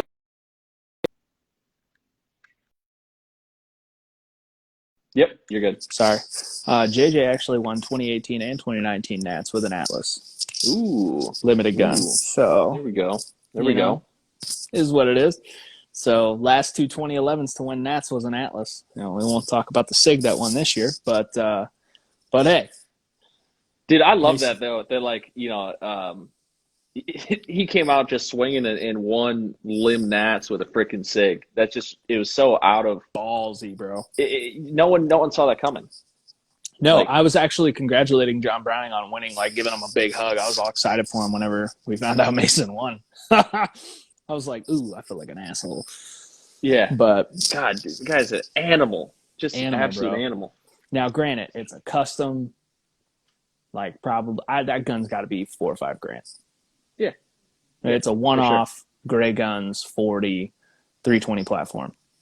But at the end of the day, most race guns are getting into that price point. Mm-hmm. Like if you want to get a gun to race status, you're going to be looking at that price point. You want to get a Glock to carry optic status, unless you're going to go the stock route. But you could go the stock route. You could just buy a Glock 34 MOS and put a dot on it. You could do that, right? And then you're $1,500 into it. But very few people do that, except Ben Steger. Ben Steger did that whole Great Plains sectional match where he like borrowed someone's Glock 34 with an SRO on it and just won the whole thing. Like that's Ben Steger. Yeah, he beat Craig Tappy, who was shooting open. Ben Steger shot 16 Charlies all day. Oh, fuck. And Tappy, if you don't know who Craig Tappy is, Craig Tappy is a monster. He's a top 10 talent. He's a top 10 GM open shooter all day, super consistent. He's a regular dude, works like a trade job, and just loves smoking cigars and ripping his open gun with his dad, who was like an OG back in the day, shooting like single stack 45 open guns. Like they just show up and that they have a great time. Wax asses, bro. Yeah. Did you ever see I actually got a video from Area 2. I bet Tappy $100 he wouldn't run all the way to the end of the Topgolf field and back while we were at Topgolf. And then it turned into, all right, just run to the blue, which is like 3/4 of the way, right? It's like 300. Yeah. It's 310 yards to the blue and back. Yeah. Right? That's a long fucking run, especially with golf balls hurling at your face and trying to avoid security. That's a long, and he's in loafers, penny loafers, bro. Oh, he goes, all right, bet. And he's like, go get the car ready. I'm like, I'm staying and watching this. I'm videoing it, right? I'll send you the video, right? But they all went and got the cars ready. Sure enough, you just see Tappy sprinting. I mean, and he's quick. Hauling ass, goes all the way to the blue. And people are like trying to hit him with golf balls too. Of course. If anyone goes out there, like I'm gonna definitely be trying to hit him. Yeah, touches the ball or touches the blue, turns around, runs all the way back. And while I'm videoing it, a guy comes up, I guess it was a manager, and was like, can you please not video that? I was like, yeah, go fuck yourself, and just kept videoing. And the guy was like, oh, and just kind of walked away. Well, then when he got in, I was like, okay, we got to go. Well, I'm on the second floor, which is where the exit is, right? Yeah. And so I'm walking towards the exit, and I'm talking probably 40 people, managers, security, people from the back offices are sprinting down to the lower floors, like, we got a guy on the field running, radios going ham, right? I'm like, oh shit, Tappy's gonna go to jail, bro. Tappy, they're all running down the stairs. Tappy's hood up, walking up the stairs, right by him, bro, right by him. Walks up the stairs. Oh my God. Makes eye contact with me, and I'm like, we gotta get the fuck out of here. He's like, yup. And we just both walked out the door. Dude. Oh, that's legendary. Oh, it was legendary, bro. Oh, I've got the video. I'll post it after this because I mean it's been so long. Topgolf ain't gonna do shit about it. I posted it on my TikTok. It got like 400,000 views. It was so funny. You're on TikTok, bro? Oh yeah, bro. Oh, you gotta follow me on TikTok. Bro, you gotta follow me on TikTok. All right, bro. I post some of the dumber shit that I don't post to Instagram to TikTok because it's kind of a burner social. I don't really care. It is what it is, right? I get nerfed a lot on TikTok, but I've got I don't know, probably 4 or 5 videos in the millions of views. Yeah. And I think I'm at like 27 or 28,000 followers on there. I wish my Instagram could fucking get to that. Jesus Christ, I'd be happy. Yeah. It's hard to grow the Instagram because I got like twice as many followers on TikTok as I do on Instagram. But most of it just came from me posting stupid videos of like yelling at piece of shit AKs and stuff like that. Like I'm just trying to hammer this reload in here, and I'm just like, fuck Russia, like these stupid guns. I'm like hammering this thing in there. And people are laughing and shit. And apparently people like that stuff. I can't wait. Oh, dude, people love. I have TikTok for 2 reasons: 1, to post all the shit that I won't post on Instagram, and 2, to send my wife and friends funny videos. Because if you follow me on TikTok, just so you know, you're gonna get probably about 100 videos a week of just the dumb shit I find funny. I'm gonna send to you. Well, if you follow me on TikTok, you're gonna get the shit that would be taken down and banned from every other social media platform, and frankly, even real life. Like if you said some of these things, because TikTok allows certain things and then they don't allow other things. But it's very weird where they draw the line. Like they'll nerf me for posting a gun video, so I'll have to repost it and say that it's airsoft. But then there'll be something else that is like, it would make most people cringe. Like when you see this thing, and my brother's always sending me this stuff. He'll find these videos in the bowels of TikTok and he'll send them to me, and I'm like, what the hell? Like, and it's got 2 million views, and it's been up for a month, right? Yeah. I find the same videos. I'm like, how in the hell did this make it? Yeah. How did this make it through the algorithm? But me doing a 2 reload 2 got taken off. This is bullshit. Yeah. Just genuinely wild stuff. But somebody said he has to lose weight or he won't break them. I think they're talking about Steiner. That's pretty bad. Too bad Tim Herron won't be there, so you can order him a booster seat. Oh, dude, you missed that party. Now the comments, people are calling people fat, people calling people short. This is what TikTok's about, you know? Yeah, this is what TikTok's about. Yeah, TikTok's all about that life. But Area 2 this season, we had like a whole Atlas squad, right? And Tim Herron, we all go to dinner, right? And the Crimson Trace guys were actually there too, which I'm doing some probably cool stuff with them coming up. They got some cool shit coming out. Okay. But Tim Herron was at the table behind us, right? And we talked to him when we first got there, like, oh, hey, what's up, blah, blah, blah.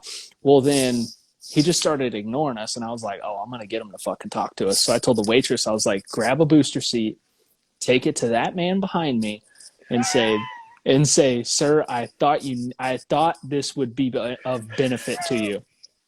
And the waitress, bro.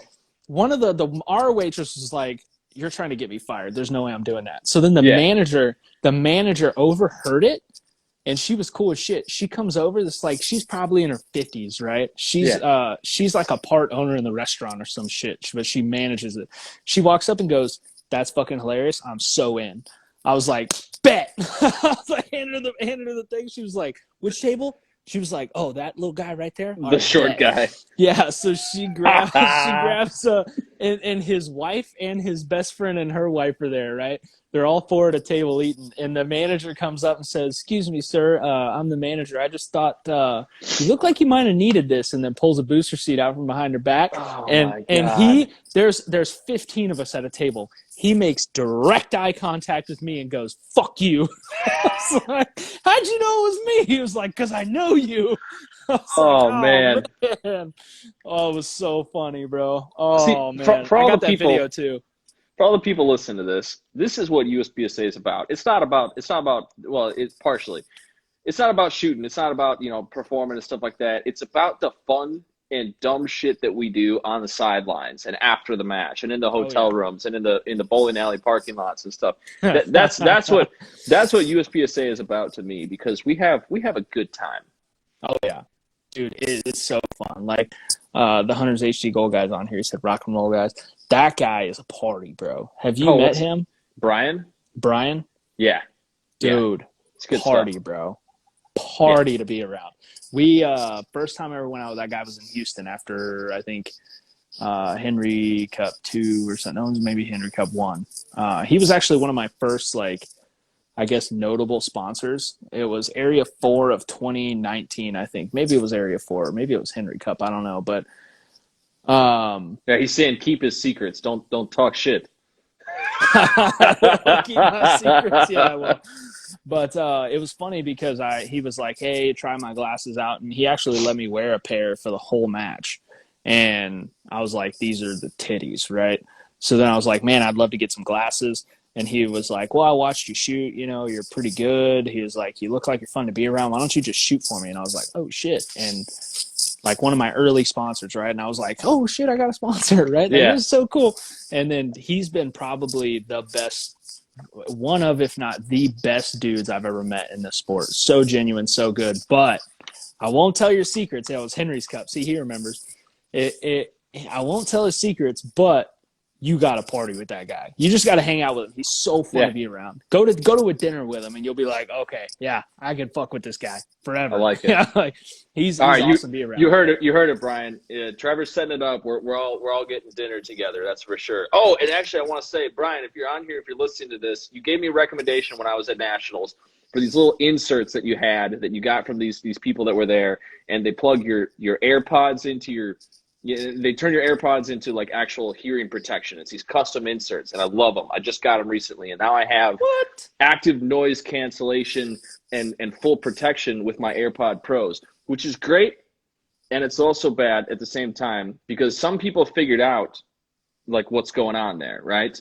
And if you didn't turn on like do not disturb and shit, you could be potentially in the middle of shooting a stage and someone might send you a text message. And that text message may be something along the lines of, don't miss that target, you fucking idiot.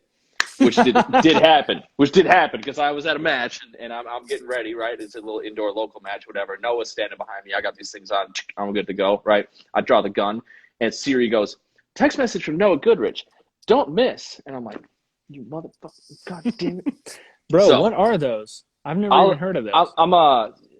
I'm sure Brian knows all the details on them. I'll try to find the brand name because I honestly don't remember the brand name. Send me that info, Brian, because I need to check that out. That sounds legit. Yeah. I'm representing Walkers this year, so obviously I can't do anything with it. But I want a pair just to have because that's legit. Because I do a lot of practice. When I'm practicing, dude, I'm always like I do like 15 things at once. I'm a huge multitasker, which is probably just not – I have trouble just zoning in on one thing, right?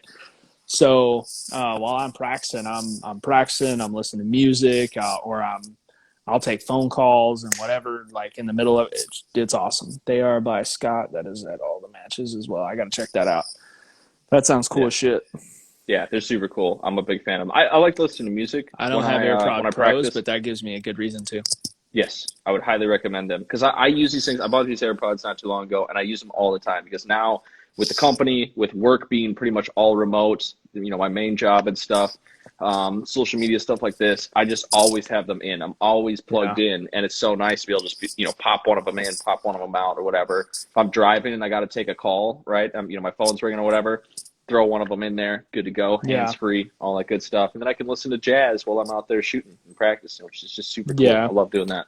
I had a pair of the regular AirPods for the Pros came out, but those got nicked at Nationals off my cart. Ooh. Yeah. Ooh.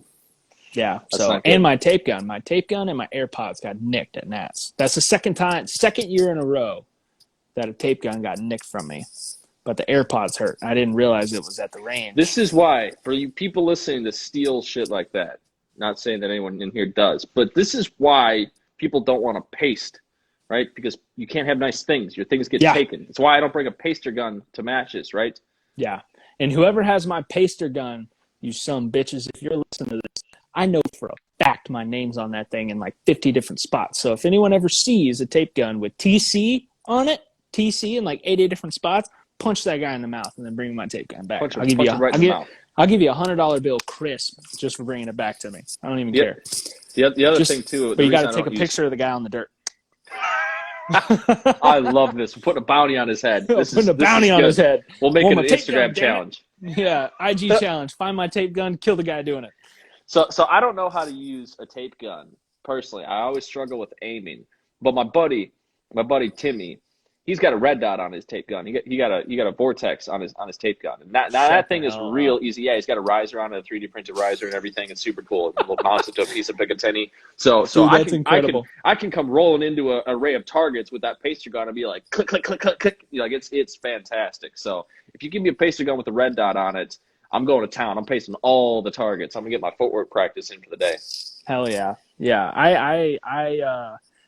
I'm convinced I'm not bringing a tape gun to nationals anymore. No, 2 years in a row got nicked. But yeah, I paste. I'm a paster. I'm always pasting. Bop, bop, bop, bop, bop, bop, bop, bop, bop. I just part of the job, right? Just pasting. Yeah. Make it easier on my squad mates. Especially now, there is a point where like if I'm the on deck, there's the shooter, the on deck shooter, or the next shooter and the one on deck, whatever the fuck, I can't remember right now. But if I'm like 2 away, I'll tape a little bit, but I'm really like starting to zone in. And then when I'm the next shooter, I'm fucking not doing anything. And then the shooter after I shoot, I'm going to be loading. I got bitched at one time because we shot a match and it was super rainy, right? It was muddy as shit, and all my mags fell off my belt. And I'm shooting 2011.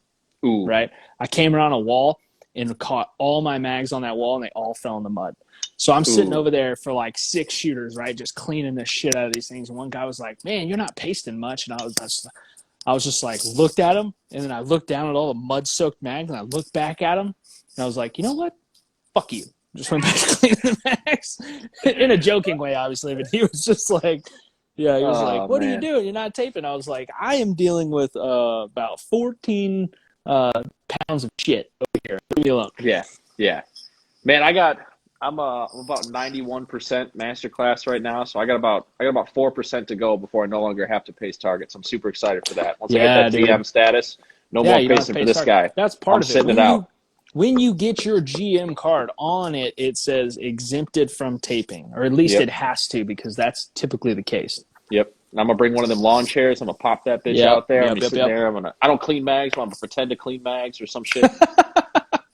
Yeah, shooting glonks, you have to clean the mags. Yeah, straight up, bro. These things, I don't even know if they come apart after this because they're probably so seized in there. But these Taylor Freelance brass pads, yeah, they just stay on there. If these things get really, really bad, maybe I'll dunk them in the water and swish them around a little bit, something like that. Throw them in the sink, spray them off, dishwasher. I don't know, but yeah, I don't do a whole lot of mag cleaning.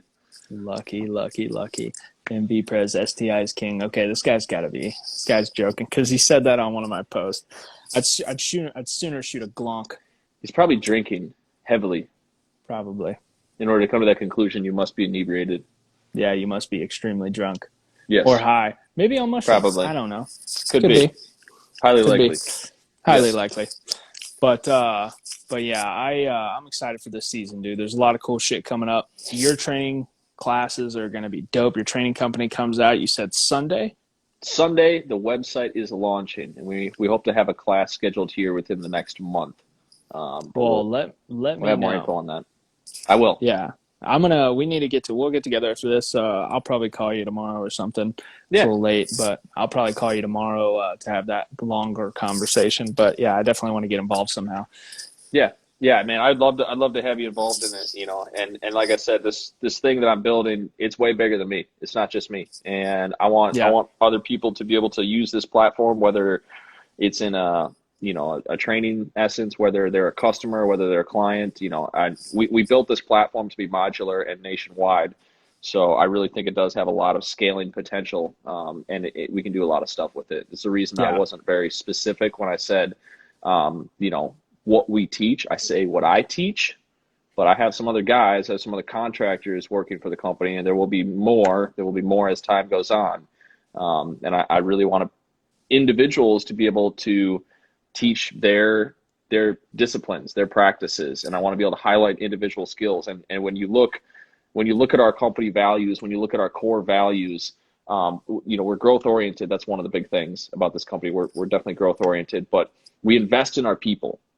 Personal development is a huge thing. I would love to get to the point of where this thing is making money a couple years from now, and I say, hey, every contractor that's working for this company, we're flying every contractor to Europe, and they're going to train with Eric Raffel for a couple days. Oh. Like I'd love to have a training budget where I could just go, yep, all these guys, they're all going to go learn from the best, right? They're all going to go hang out with this guy, and they're going to spend a week in Europe. So that stuff, it's all possible. That's all definitely possible. We built it to be possible. And I think, none of this would be possible without the folks that have helped me out on this. We have a lot of really good people involved, and we have a lot of people that will potentially be involved as well. So I'm like I said, I'm really excited. I'm really grateful for all the help that people have given me, and can't wait to see where this thing goes. Yeah, for sure, dude. That's going to be legit. I would chop my left nut off to train with Eric Raffel for a day or two. Dude, yeah, absolutely. Golly. That will be worked into the training budget at some point here. I would love to get over there and spend some time with him. Guys got to charge a premium. It's got to be ridiculous. Yeah.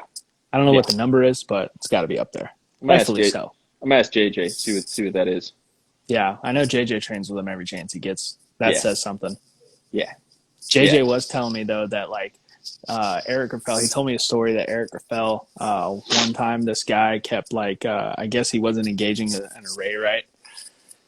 And Eric Raffel told him, like, twice. And then the third time, he just walks up and, like, puts his hand on the guy's shoulder and was just like, today's not the day. Go home. Ooh. Like, beginning of practice, right? Just like, get off my range. Dude, that's brutal. But, I mean, if Eric Raffel tells you to get the fuck off his range, what are you going to do? You're going to get the fuck off his range, right? But he was just like, today's not your day. Go home. I don't know how to do that, bro. I don't know how to do that, because there have been days where I have been with, not with students, but with other people training at the range and working and helping them out and stuff. And there are definitely days where I'm like, I would love to be able to just look at a dude and be like, this ain't it. Yep. Right? It's not happening. It's not happening for you. You're going to have to go home and fucking work on yourself and then come back, and then you can hang out with us, right? Yeah. But I'm too nice of a guy to just straight up tell somebody that. Yeah. But yeah, that's sad. I'm not. I've been trained. Now, if I'm actually there to train someone, like, it's all about them, right? But if I'm there to work on me and I say, you can come train with me, right? But I'm here to work on me. Right. And you're just 9,000 questions and having to do drills 16 different ways. Like, I'm doing a drill, and when I do drills, I'm very like, I'd never do the same drill twice. Or like, I'm like, do a drill, see what my thing is, bam. All right. I might do it at another practice session. Like, I take a baseline and just work on that baseline on different practice sessions. But my practice schedule is really methodical. As in, today I'm working on transitions, right? Now I'm going to do 17 drills that work on transitions, and I'm going to do them a couple reps each. That way I'm never just sitting there just drilling something, right? Yeah. Well, if you got to shoot that 17 times to get what you feel is correct, and you just wasted 30 minutes of my practice session, I like 7 in, I'm like, we're done. We're moving on. Yep. Like, I've been sitting here. I'm cold. Like, get the hell out of my way. Yeah. Let's go. There's just so few people in my area that I want to spend time with when it comes to me doing my personal development, my personal range time. Like, there's a difference. When I get together with the boys and we're going to go film some goofy videos and throw some rifles around in the snow and stuff like that, that's all good fun and stuff. But when it comes to actual legitimate USPSA practice, which for me ramps up here soon, and we're going to be doing more of it indoors than outdoors for the beginning of the season, because obviously we're still covered in snow in Minnesota. It's very hard to do footwork stuff in the snow. But honestly, like, there's Noah Goodrich, and there's like, maybe I would love to go train with Casey Reed. He's up in my area, but like, there's not a whole lot of other people that I'm like, yeah, man, I really want to go spend like the afternoon at the range with you and work on like personal development, like for me. Because like Noah, as a training partner, like, he can analyze stuff. He knows me really well. He knows my shooting style. Like, we can bounce things off of each other and discuss stuff.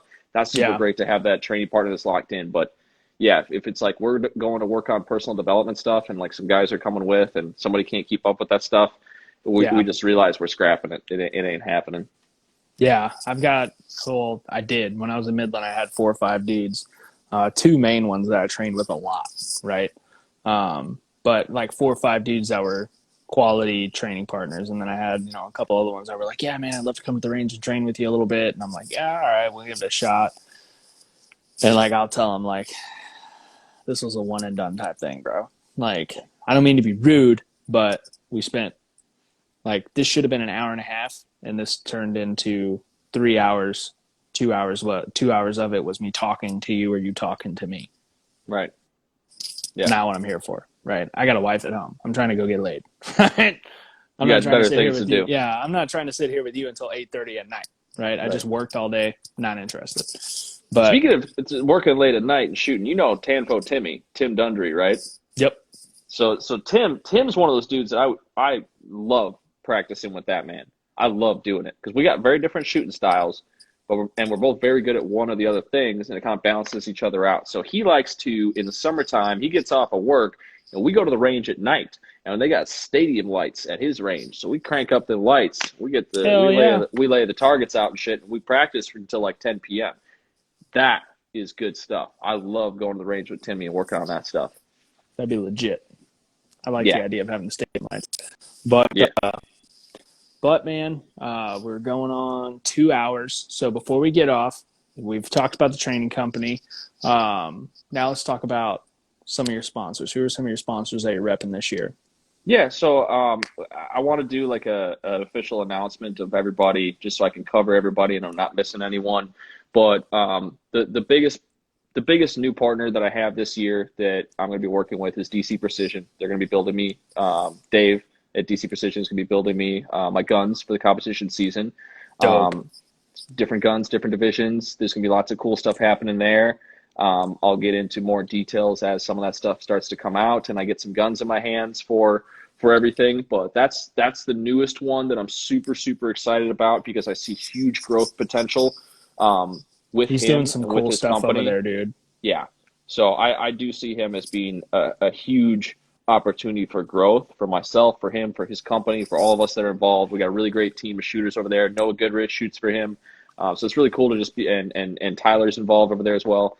It's just really cool to be involved in a group like that where we're all friends and we all can bounce ideas off each other and all support each other in our individual endeavors. So that one I'm super, super excited about being involved with. There's a lot of other like smaller companies that I've worked with throughout the last year, and a lot of them I'm going to continue to support as they support me, and I'll be working with them. Sounds like we're going to be doing some stuff with Supervale here. We'll do some stuff with Supervale and Elm Tree Training Group. There's a partnership we're working on there, so I'm super excited for that because, at the end of the day, I think I can best serve Supervale with Elm Tree rather than me as an individual because, like I said, Elm Tree is much bigger than just me. It's not just me. It's a whole group. It's a whole movement, and it's just tons and tons of potential there. So I'm super excited to work with them. I love their ammo. I've always shot their ammo since for the last year or so. It's the only ammo I shoot in competition because I don't reload my own ammo. I don't have the opportunity to. I don't have the time to. So I know like if I need ammo, I'm going to Supervale because that 147 9mm. That stuff is money, literal money.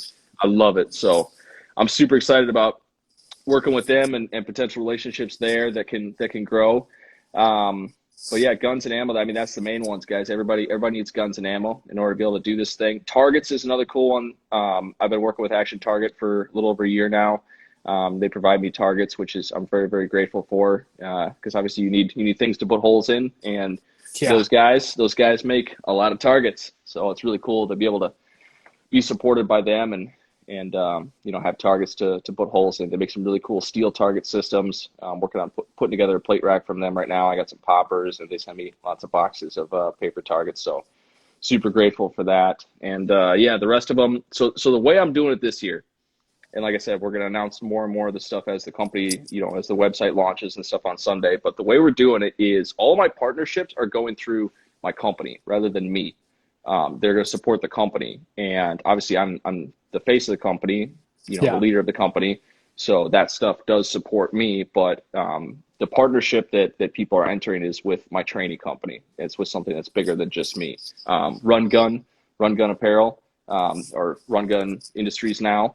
They have made the ammo bags I've been using for quite a while. Those Same ones I use, dude. I love them. Love them. Huge fan. Absolutely love them. So I'm an affiliate over there with them, and they agreed to partner with me with the new training company. So if you want to get yourself, anyone here listening, if you want to get yourself some ammo bags, when the site launches, there will be a link on the site that you can click, and it gives you a discount. You just go right to their site from my site, and it gives you and applies a discount. So super, super cool.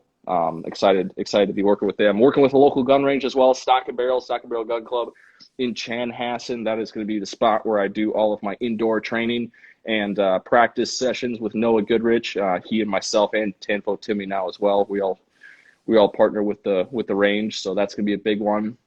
They offer a lot of really, really cool services over there, and if you're looking for just a really high tier club to go and shoot at, you're not going to find a better one around the Twin Cities, man. They got a freaking cigar lounge. I mean, how cool is that? Like, if you want to book a business meeting, right, with some clients and stuff, and you're like, hey, we should go to the range.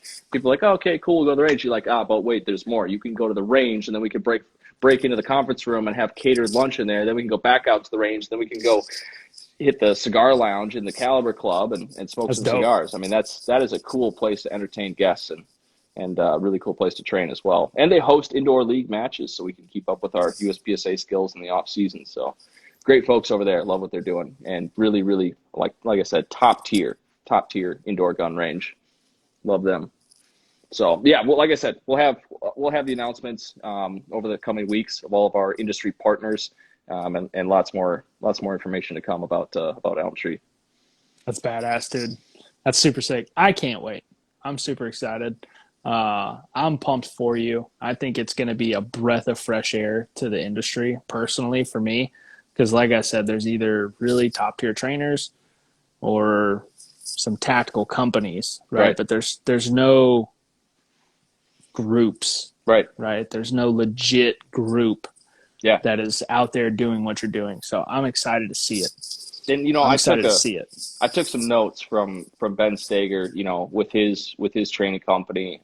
They're doing some really cool stuff over there, and it's bigger than just Ben. Obviously, there's other folks that are involved in there. Yeah. And I looked at that, not as necessarily they're a competitor, because I don't look at it like that, but they are the standard. If you want to have a training company that's supported by some top tier dudes that offers a number of different products in different formats all around the country, that's like the gold standard. And then guys like JJ Ricasa, that's like the gold standard of training. Guys like Eric Raffel, shooting wise.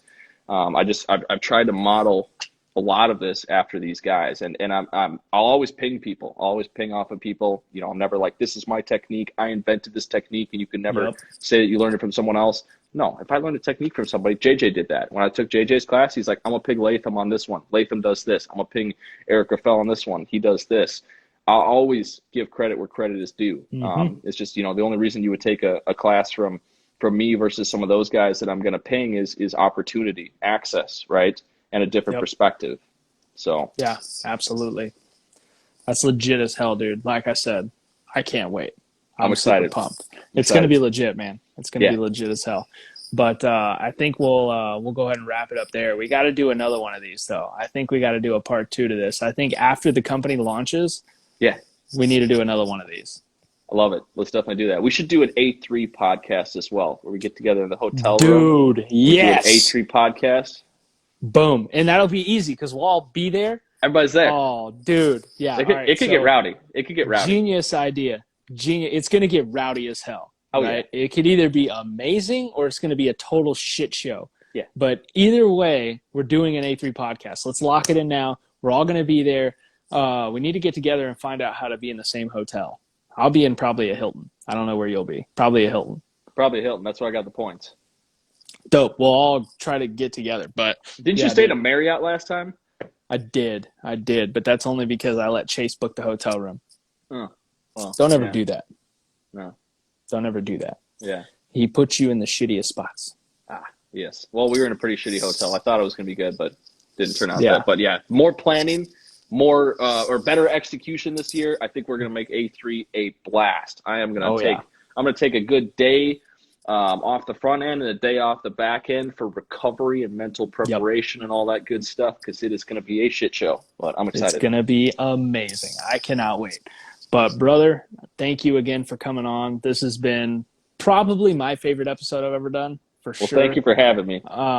Dude, awesome. Badass. Yeah. So we'll do a part 2 to this with the training company, and then we'll do an A3 podcast for sure. That is happening. Sweet. That's happening for sure. Bro, awesome. Thank you, brother. I appreciate you. Thank you for having me. Catch you later, man. All right. Bye. Thank you to Jim Krantz for coming on. That was an awesome, awesome episode. And if you're still listening, I appreciate you. Got some exciting stuff coming up. But thank you very much, and I'll catch you on the range.